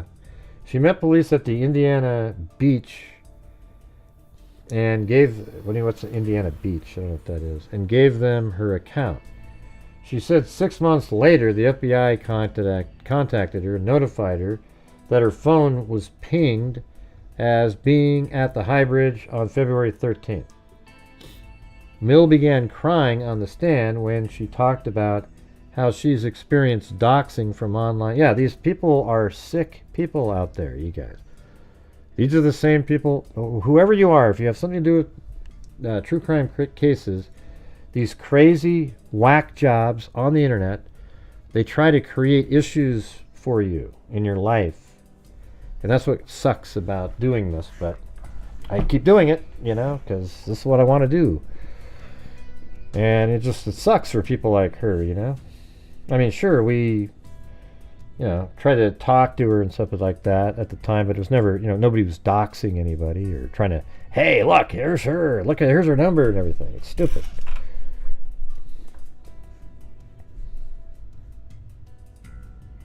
God, I hope so, Matthew. She left a little after 4 p.m. and told police the next day that she had been in the area after hearing about the girls. She met police at the Indiana beach and gave them her account. She said 6 months later the FBI contacted her and notified her that her phone was pinged as being at the High Bridge on February 13th.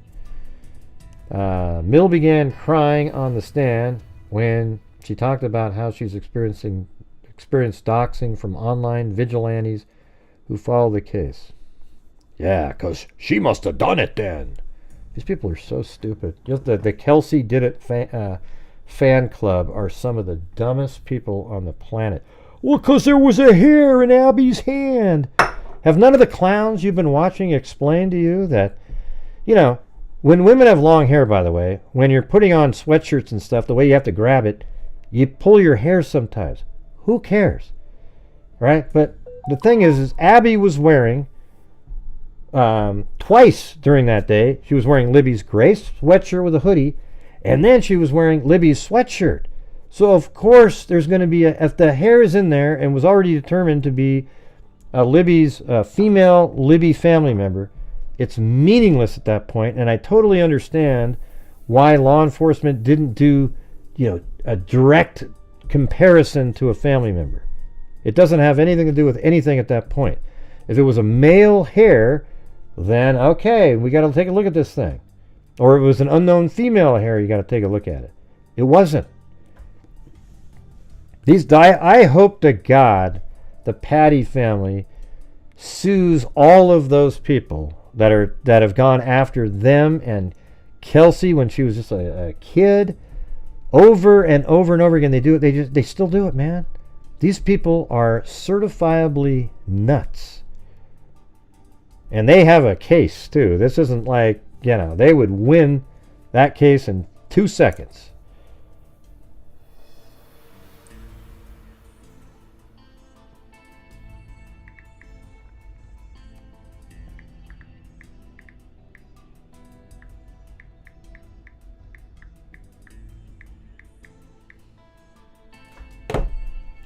Hey, thanks, Herbert's Landscaping.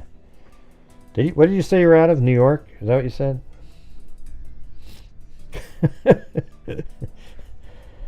Herbert Landscaping, not Herbert's, but I keep saying that. Herbert Landscaping. Oh yeah, I've heard of that place, Gray. Yeah, you should have. Albany, New York, everybody. Albany, New York. Herbert Landscaping. All right. If you live in Albany, New York, or surrounding areas, give Herbert Landscaping a call. I would not blame the Patties and the Williams. Just cruel. Yeah. Well, the Williams, and here's the thing, everybody. You ever notice how Anna and Carrie don't get any grief at all? And you sort of wonder why, what is it? I mean, I'm glad, but why do you think that is, I mean, Carrie, to me, sort of reminds me of those types, she was always conspiratorial regarding the case, etc. Maybe that has something to do with it, sort of a brethren, deploying psychics early on, etc. But I mean, I feel terrible for all the parents who lost their kid. But I'm just kind of wondering how that happened. Why is it only the Patties and Kelsey, and they're just sort of these? Screw it. I'm just going to keep reading here. The next witness was Teresa Liebert, who lives near the murder scene and is a neighbor of Brad Weber, who testified to driving home in a van. The other guy, Brad Weber, who testified to driving home in a van around 2:30 p.m. on the day of the girl's vanish. Liebert said that she saw a man standing near the mailboxes. Ooh, yeah, this is the Elvis. Oh, Elvis Fields, you guys. There was a man standing by a mailbox on the day the girls vanished from the trails. She said she saw this man around 8:30 a.m. And yes, that man, using dexterity, acting alone, stood at the end of that bridge for 5 or 6 hours, just waiting. Just kidding. And said he walked down 625 north in the general direction of the high bridge. Liebert told the prosecutors she'd never seen this man since, and had never seen a photo of the man she saw by the mailboxes. Court ended for the day after Liebert left the stand. It will resume on Friday with more defense witnesses called for testimony.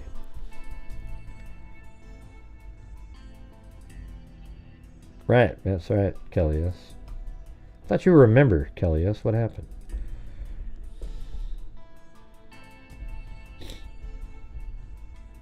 Court ended for the day. All right, so that we finally got through the 31st.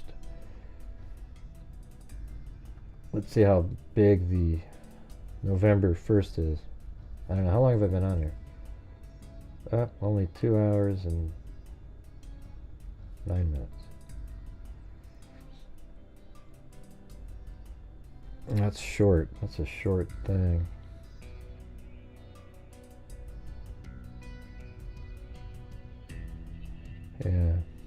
I guess that day I don't have much. Yeah, let's see. So this would have been the 1st. What day is the 1st? Let me look. Hey, Michelle H. gifted a membership. All right.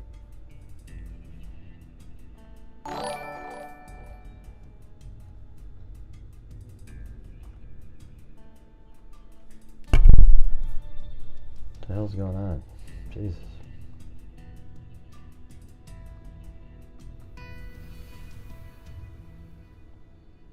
I'm trying to get the time on here. It's not letting me click on it. The date.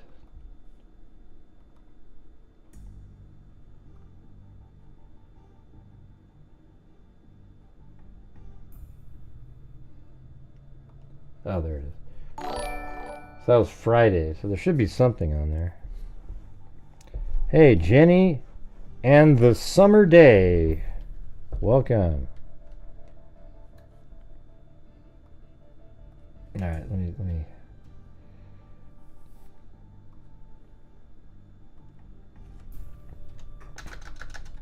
Richard Allen trial.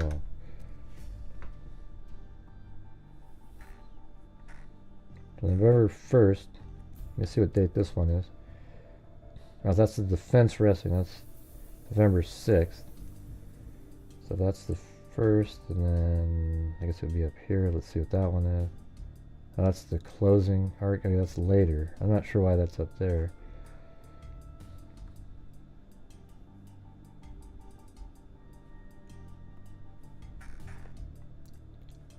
Oh, maybe just further back.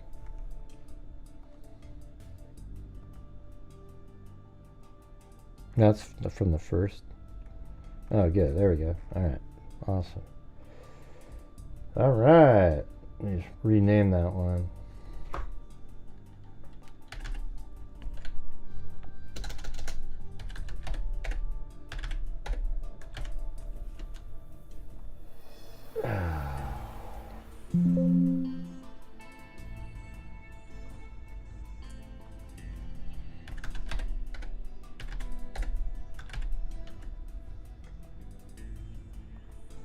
Alright, here we go. Here we go.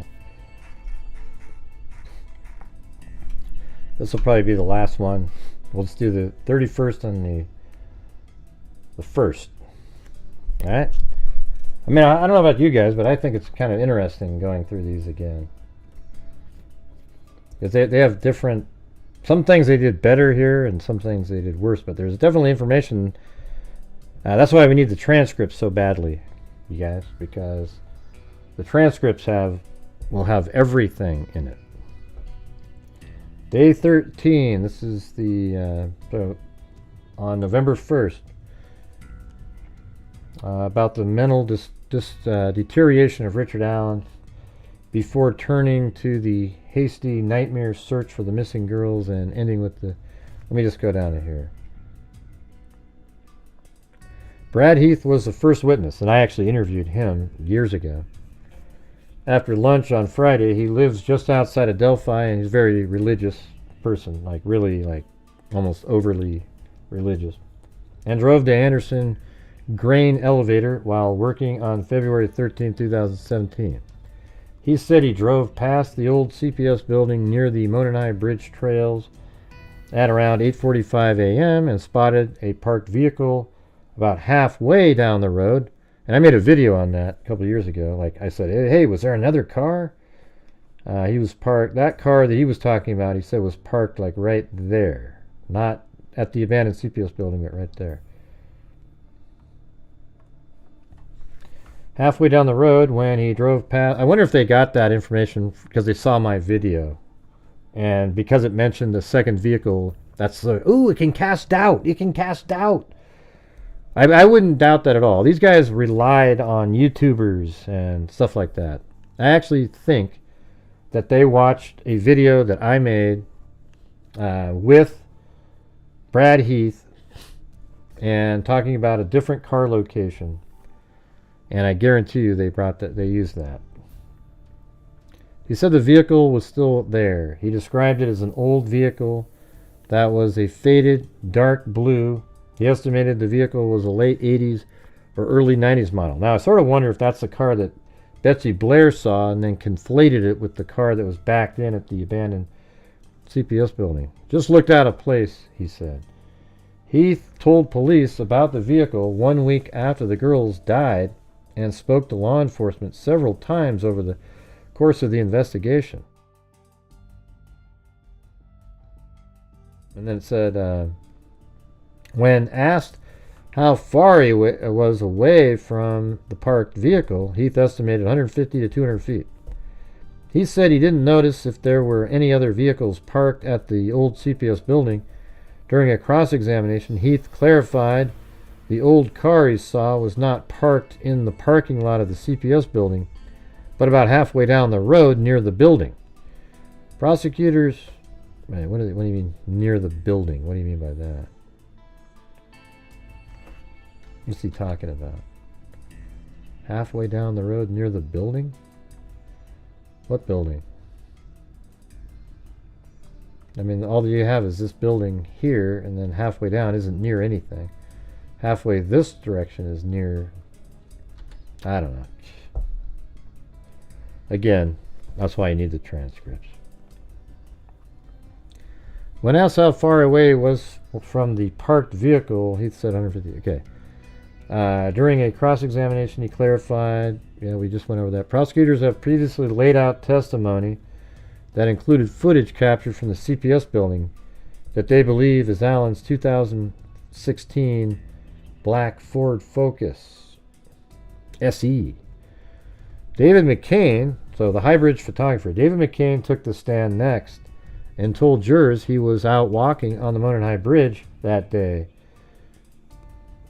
And it says McCain is 79 years old and lives north of Delphi. He said he was on the trails between 2 and 3 p.m. That can't be, that's a little bit later than that. On February 13, 2017, McCain was walking around with his camera and taking photographs. So he wasn't there between 2 and 3. Well, when you say it was there between 2 and 3, is he just saying at some point in between there? I don't know. He recalled passing Cheyenne Mill, who spoke on day 12 of testimony, about being on the bridge between...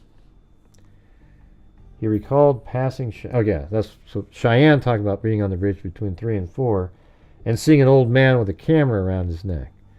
McCain said he parked at the Mears entrance and saw 2 or 3 vehicles parked there. So that would have been Cheyenne's car, his car, and then Cheyenne's friend, and maybe that other couple. I mean, so that totally makes sense. He left around 4 p.m. And so when he left, that's exactly the same time as like Betsy Blair's driving by, except it turns out it was a little earlier, I think. And he didn't see anyone on 300 North. During previous testimony, witness described seeing a man muddy and bloody walking on 300 North the day the girls vanished. Right. But he was there at like, I think we got that time. It was later. It was like 4:02 or something. And Sarah Carbaugh saw him at 3:56. He told jurors that during his time on the trails and the bridge, he never saw or heard anything unusual. But he didn't go far out of the bridge. He only went out near Platform 1 himself. McCain didn't reach out to the sheriff's department after hearing of the girl's death. FBI agents spoke to him less than a week later. McCain gave the photographs he took to police. He said he'd been interviewed several times over the years, including being asked about capturing any cars in the background of his photos. Hey, thanks so much, Lisa Noir. The new Lisa. And no, this isn't, this is iced tea, unsweetened iced tea. It's not a full glass of whiskey, all right? Okay, everybody. It's just some iced tea, okay? Hey, did you hear Gray yesterday? He was drunk. I got him recorded. Did you hear that? Let's get this one on tape. You see, I deleted a lot of videos to hide the fact that I was conspiring with a family in the timeline, everybody. Yeah. That's right. McCain did reach out. He said he did reach out to the sheriff's department after hearing of the girl's death. Not didn't. FBI spoke to him less than a week later. McCain gave the photographs he took to police. He said he'd been interviewed several times over the years, including being asked about capturing any cars in the background.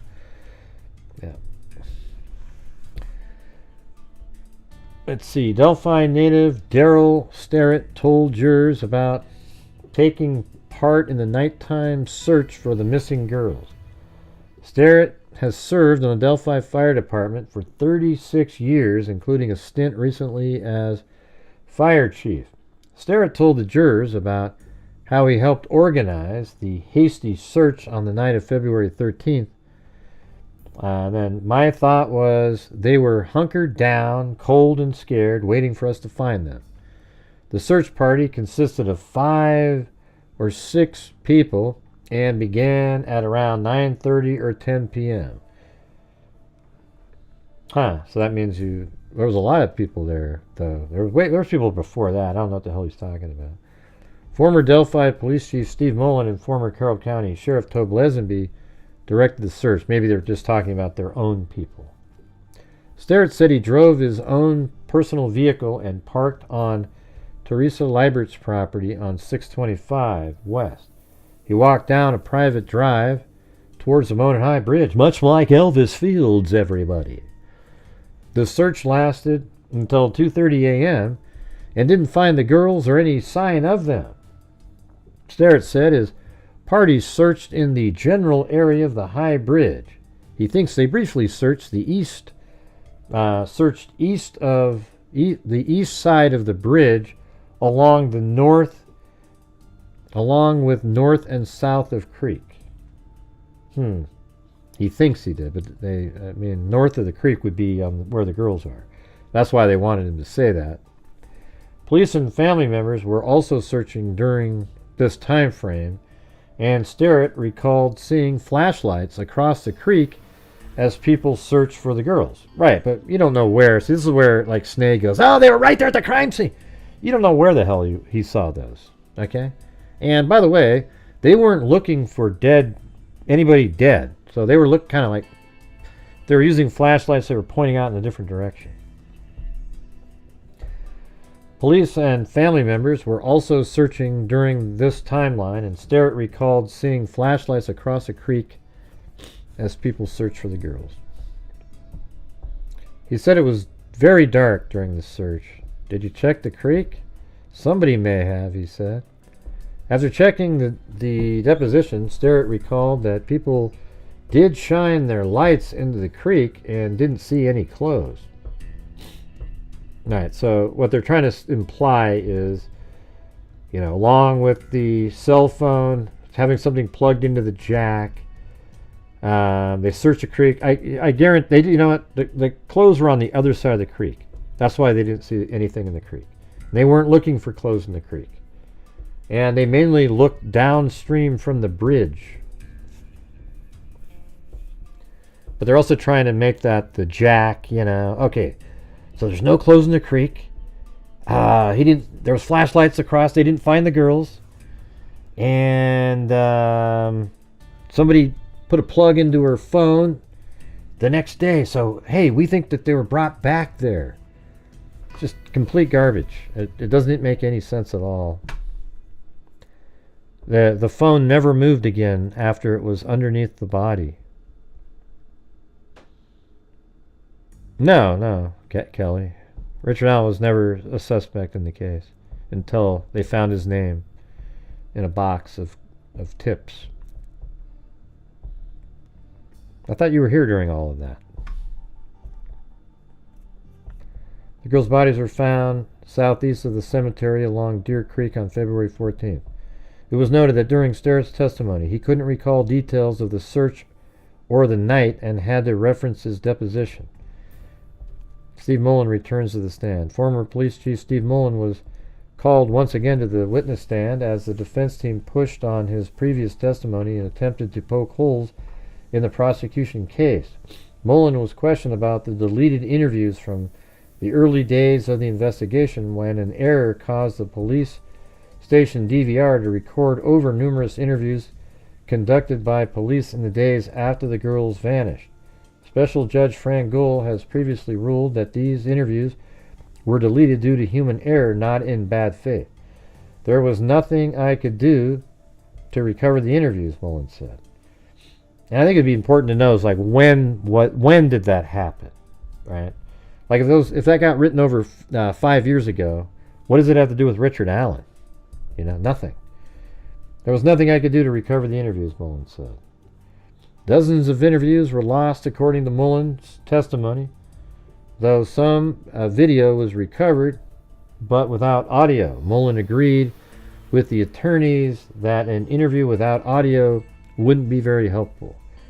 Next, the defense pressed Mullen about Brad Weber's interview.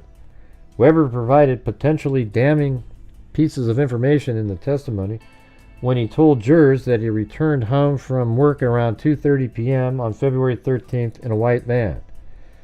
This testimony could add credence to a prison confession, information only a killer would know, by Allen, where he told a psychologist that he led Abby and Libby down a hill to assault them before he was booked by a passing van and decided to kill the girls.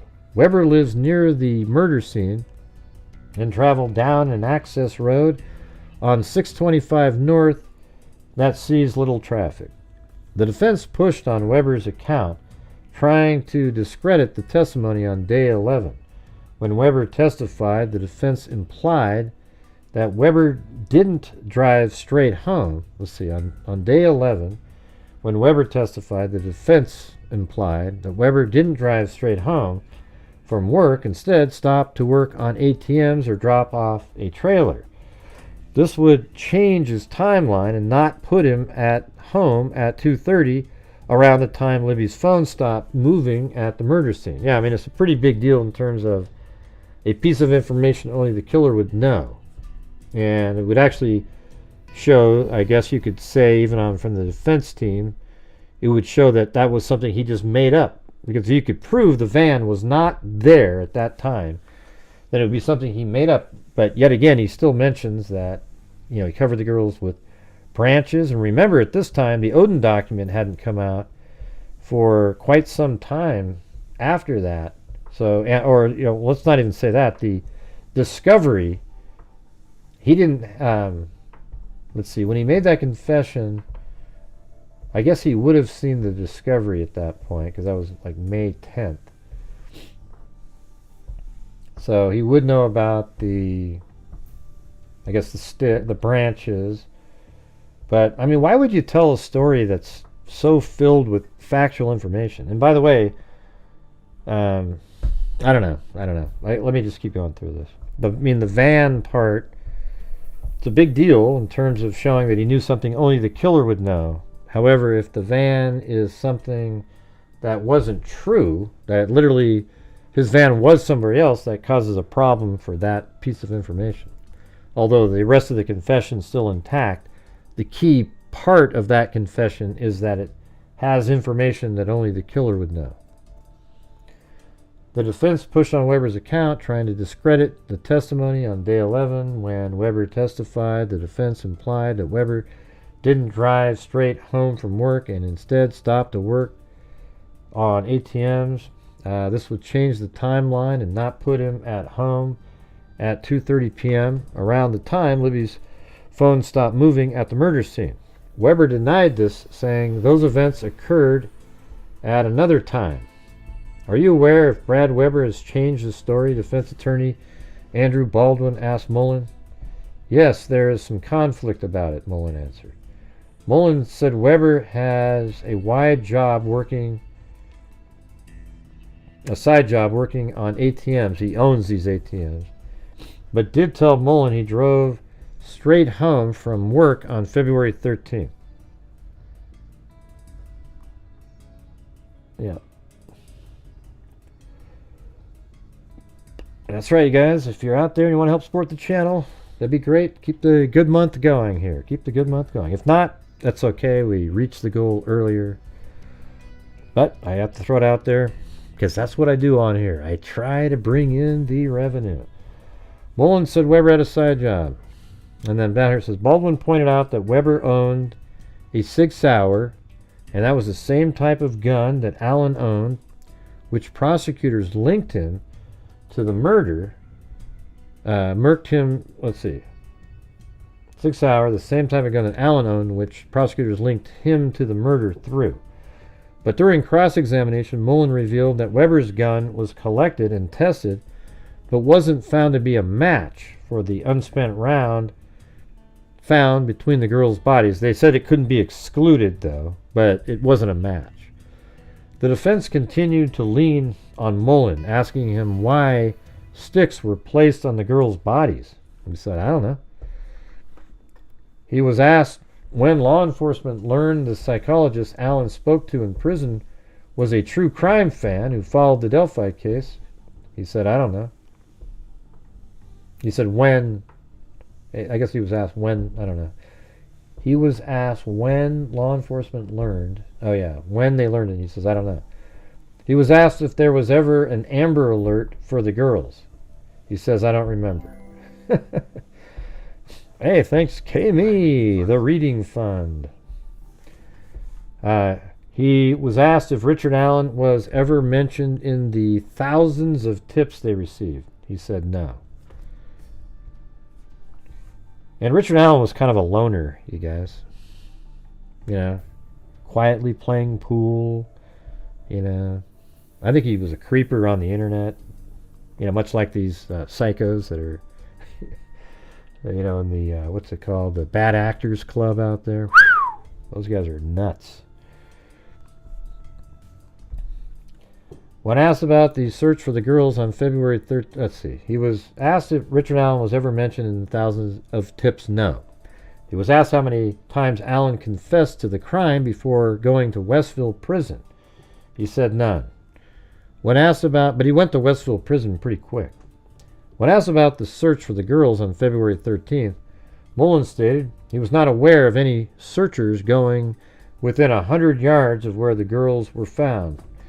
So there you go. When asked about the search of the girls, Mullen stated he wasn't aware of any searchers going within 100 yards of where the girls were found. But I guess if you were just right across the creek, you would have been pretty close. Mullen affirmed that he believes one person committed the crime. How long have you thought that? He was asked. Since the arrest of Richard Allen, Mullen said. During Mullen's testimony, let's see, Mullen affirmed that he believes one person committed the crime. How long have you believed that? Since Richard Allen was arrested. Yeah, that makes sense. And like I always say, Richard Allen answered every question that they already had. Law enforcement already knew that there was a car that was parked at the abandoned CPS building. They already knew that the 4 girls, 3 of them which are witnesses, saw a man coming in who they identified as Bridge Guy. They already knew, but there was a photo taken at 1:26 verifying the time that those girls were leaving the area. They also verified that Betsy Blair saw a man that she eventually identifies as the Bridge Guy, matching the person in Libby's video. Then you have Libby's video. Then you have a man saying, you know, down the hill, and then taking him across the creek, and then at the crime scene a bullet is found. And that's all the information that law enforcement had. And guess what? Richard Allen answered the who to all of that. Every bit of it. Isn't that amazing?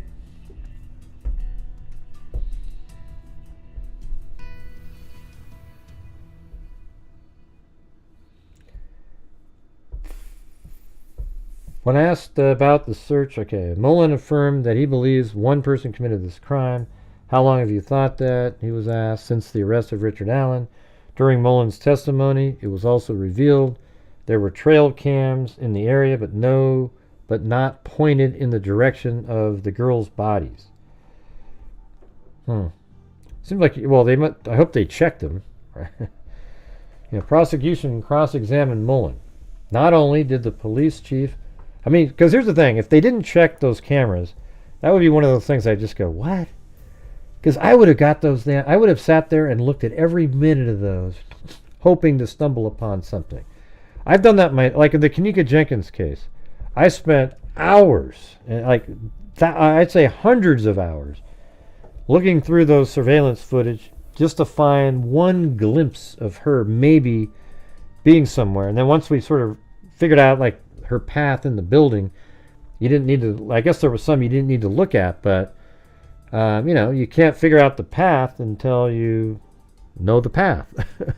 I guess you have to, you can figure out the path by finding where she is seen on camera, and then at that point you can eliminate cameras that are in some place that she's not going to be next.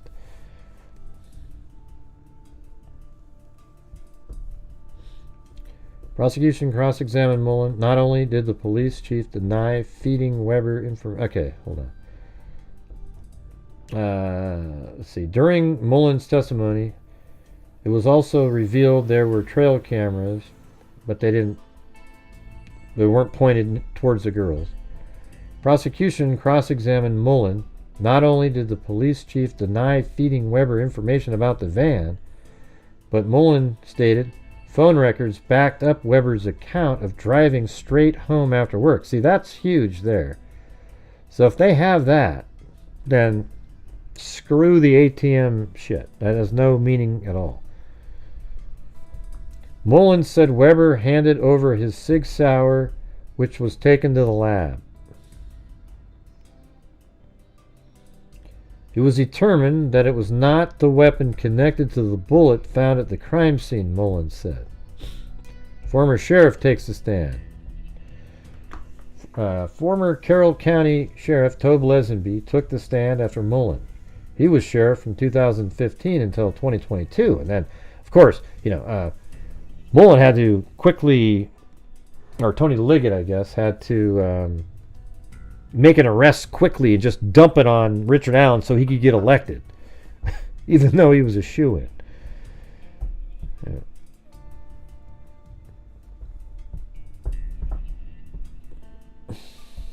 All right. The defense presented a deposition.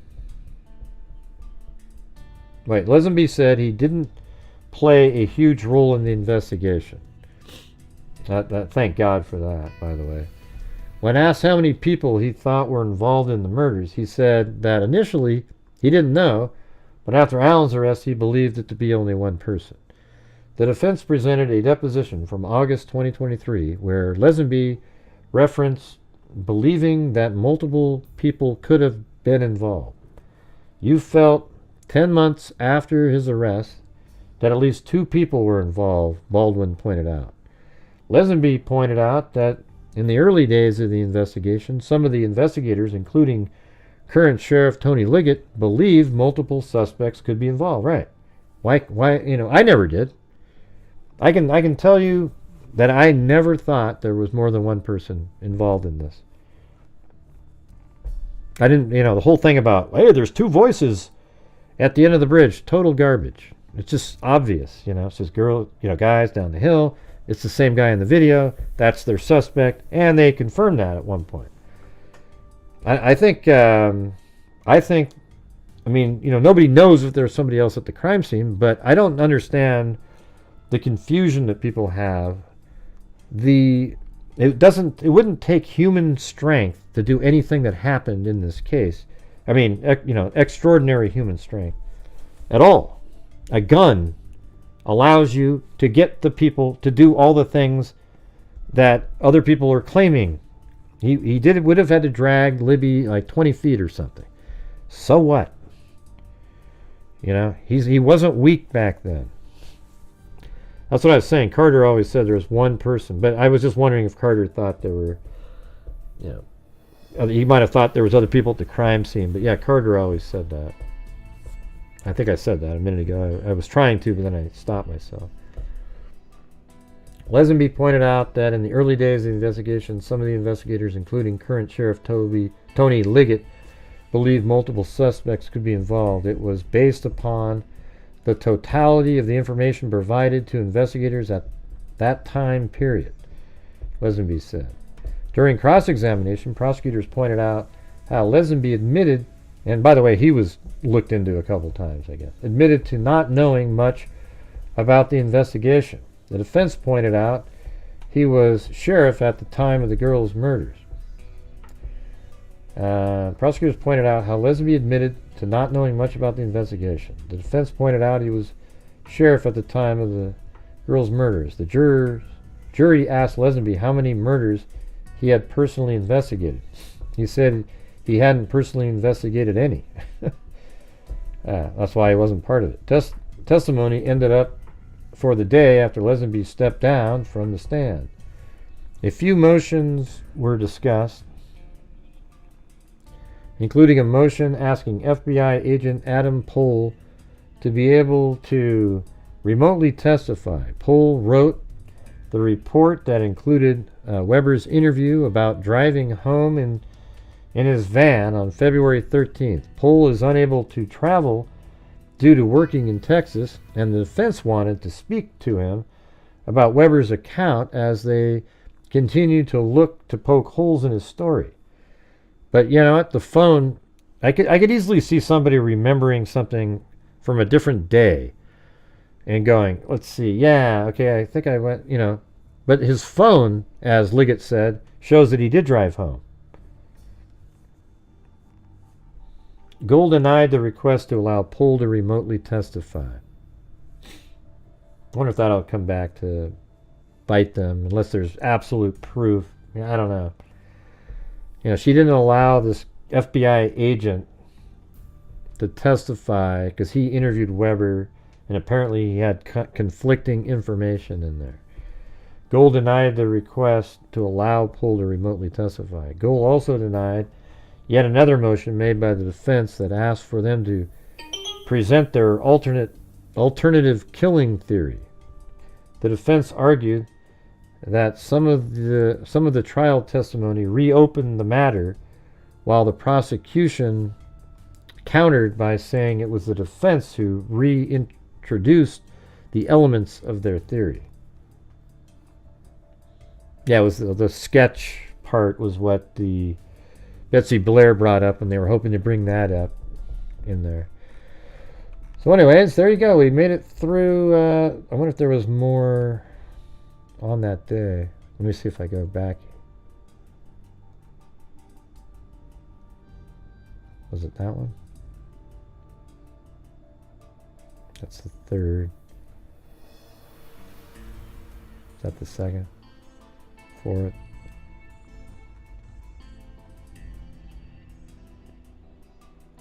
First?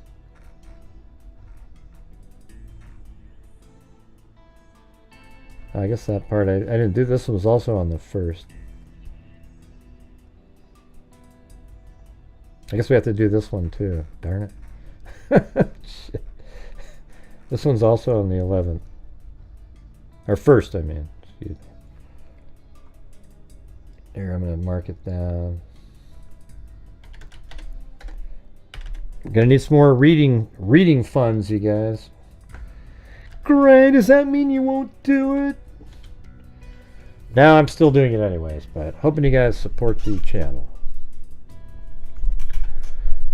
Let's see, the Delphi murders trial. Okay, let's just get down here. The defense's third witness was Christopher Goatee, who'd been with Hammond Police Department since 2005 and has done some work on the Delphi murder investigation. Goatee said he was assigned to the FBI task force in 2014. His work on the Delphi case mostly consisted of interviews. He said he was assigned to the case for a little more than 2 weeks. The defense brought him to the stand to discuss Brad Weber, who testified on day 11 of the case. He owns property across from the murder scene and testified that he was driving on an access road around 2:30 p.m. See, they know how important that Brad Weber thing is on the day of the murders. During Allen's key confession, he said a van spooked him, leading him to order the girls across Deer Creek. See, I'm wondering if Richard Allen, because I think it's possible that Richard Allen has his confession a little off in terms of that he got the girls across the creek, and then he got spooked while he was at the crime scene by him coming home. I mean, it's possible, right, that he was actually coming home at like 3:20 or something, and then it spooked him, and that's why he never finished putting the sticks on there. But he didn't kill him. He was already killing them anyways because he was selfish and wanted to survive.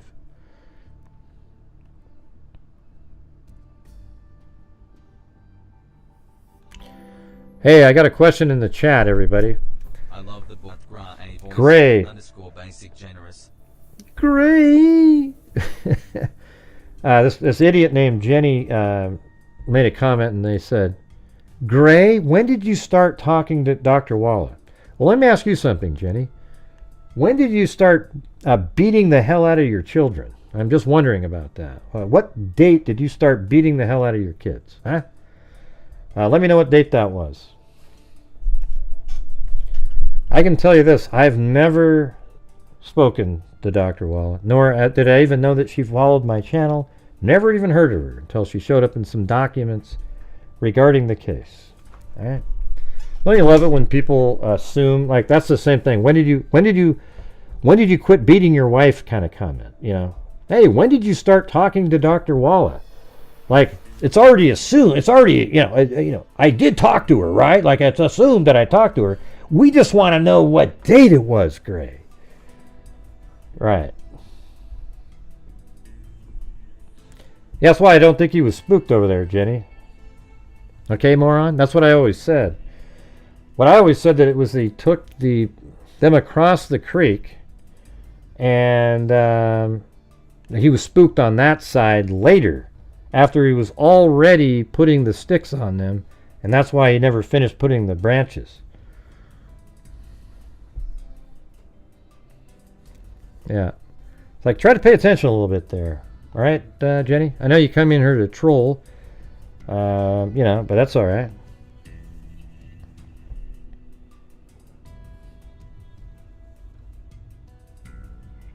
Let's see. Yeah, that's all they do. They just come in here. It's just troll after troll after troll. No, you're an idiot because you asked a question that you knew was trolling. That's why, Jenny. And look, you're trying to be Jenny Penny 8675309. Yeah, we get it. We get it.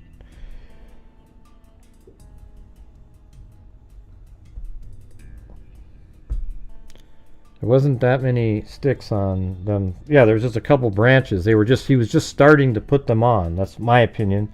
And I thought that's when so originally when we heard the rumor that Brad Weber had a van and it was in one of the confessions, we tried to figure out what time he got off of work, and we thought it was like 3 to 3:30. So it sort of matched that other time. So it's sort of interesting. Either way, it could just be that he got it off. Like if they're able to prove that he drove home at that time, it's a little different than his confession, but at the same time, it makes sense that he got interrupted while putting the branches. See what I'm saying? And the reason you're a troll, Jenny, is because you came in asking this. I know you're not Jenny Penny. But you're pretending to be a person that's already called 8675309, and her actual name is Jenny, right? And you've heard that on here. So you are just being a troll. We know it. You're not fooling anybody. Okay.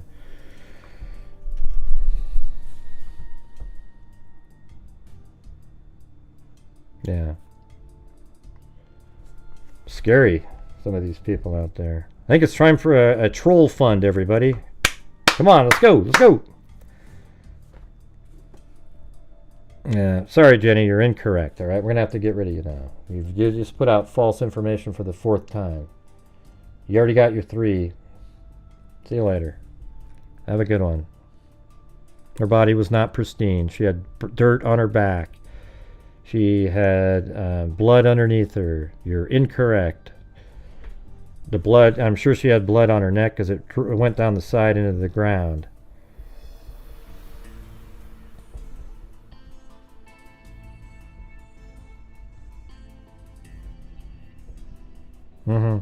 Yeah, we just get these people that show up and So there you go. Mothra's helping out on the troll fund, you guys. Let's get some more troll fund going tonight. Troll fund _ basic troll. Well, no doubt about it at all. Yeah, it's pretty obvious. Anyways, the defense brought him to the stand to discuss Brad Weber, who testified on day 11. During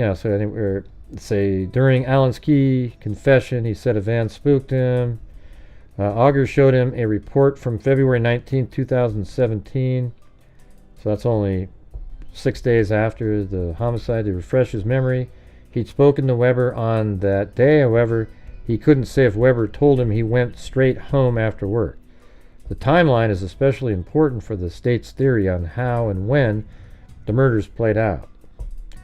Once Guti was finished, Dr. Deanna Dwenger took the stand. She served as the director of behavioral health and for the Indiana Department of Corrections. She worked closely with Dr. Monica Walla's supervisor.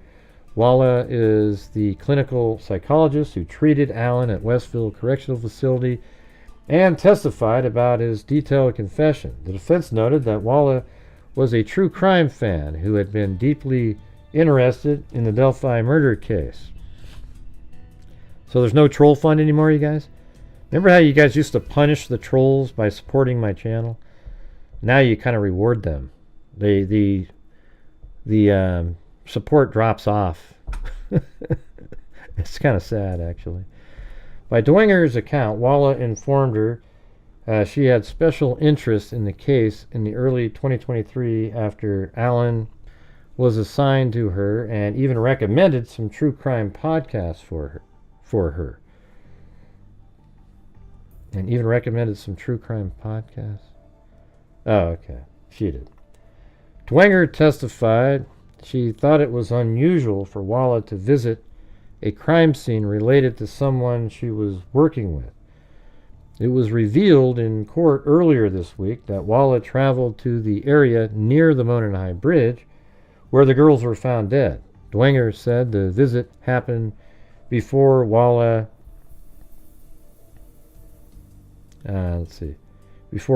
treated Allen. Solitary confinement and mental health. Dwenger said she didn't know why Allen was placed in solitary confinement and told the court she had concerns about the constant video surveillance of him in prison.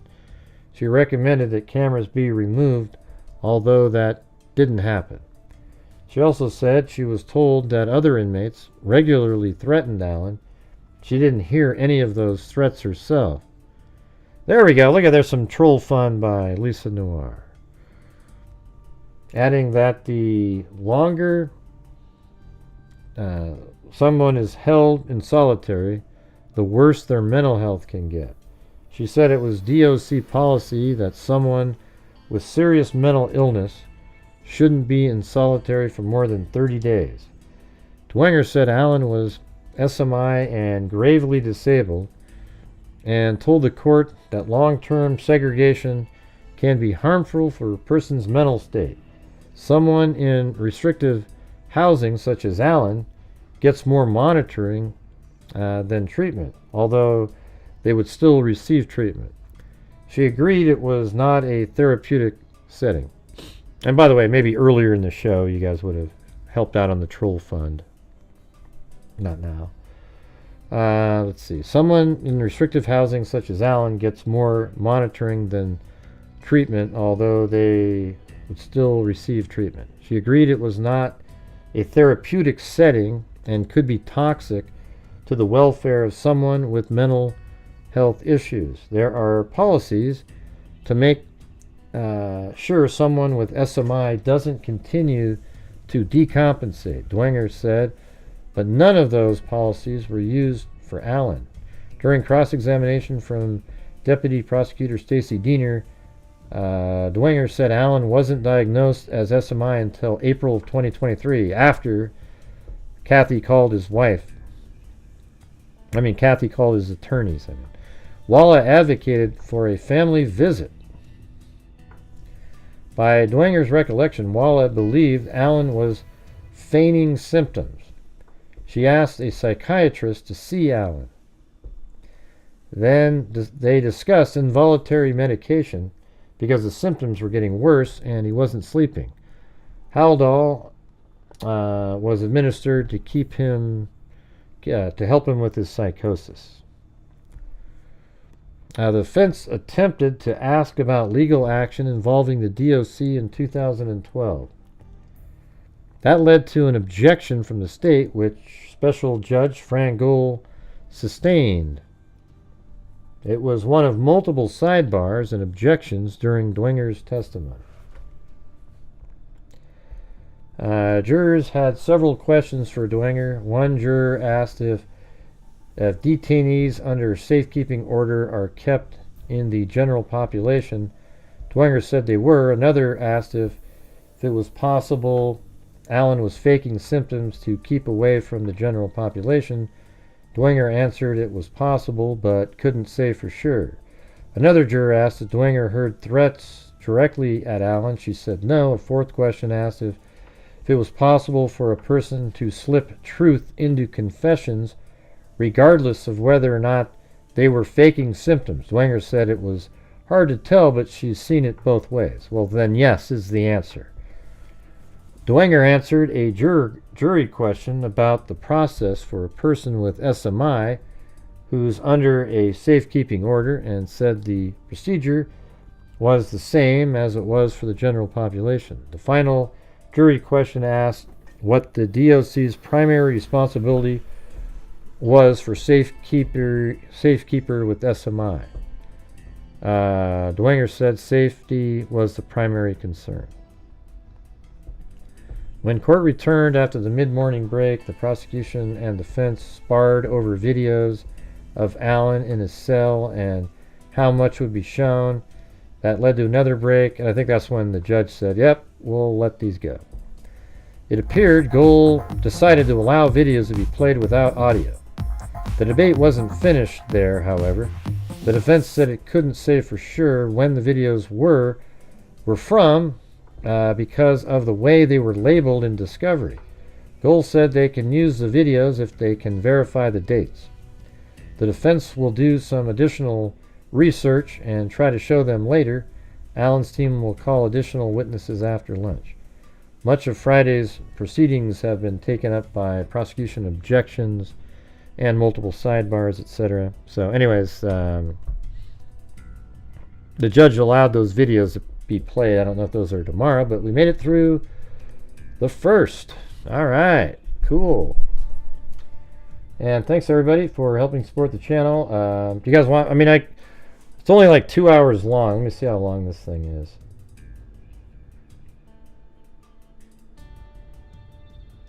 It's 2 hours and 33 minutes, the part that I wanted to play for the trial, but it's already 8:30.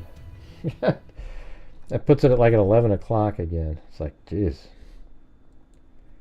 I don't know. That's pretty crazy, though. I think we should watch it. Do you guys want to go watch this, the 2 hours and 30 minutes that I do have of the Laken? Or I could do it tomorrow, or I don't know. Just trying to figure it out.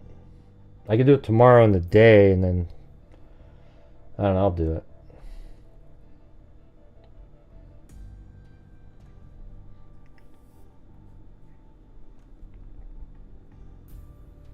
Okay. So, anyways, thanks to Amy Higg, 24 months. Cheryl Bullock, she's in school. Amy Higg is. And then Elaine Talling, Amy Higg with a cat eye. Then CR's Unique Take. Then Bama Girl, 41. CR's Unique Take. Herbert Landscaping. Gifted a membership just like CR did. And then Double Play Dog Dude. Then a call for an Uprising Archives. Then Mag. Good to see Mag.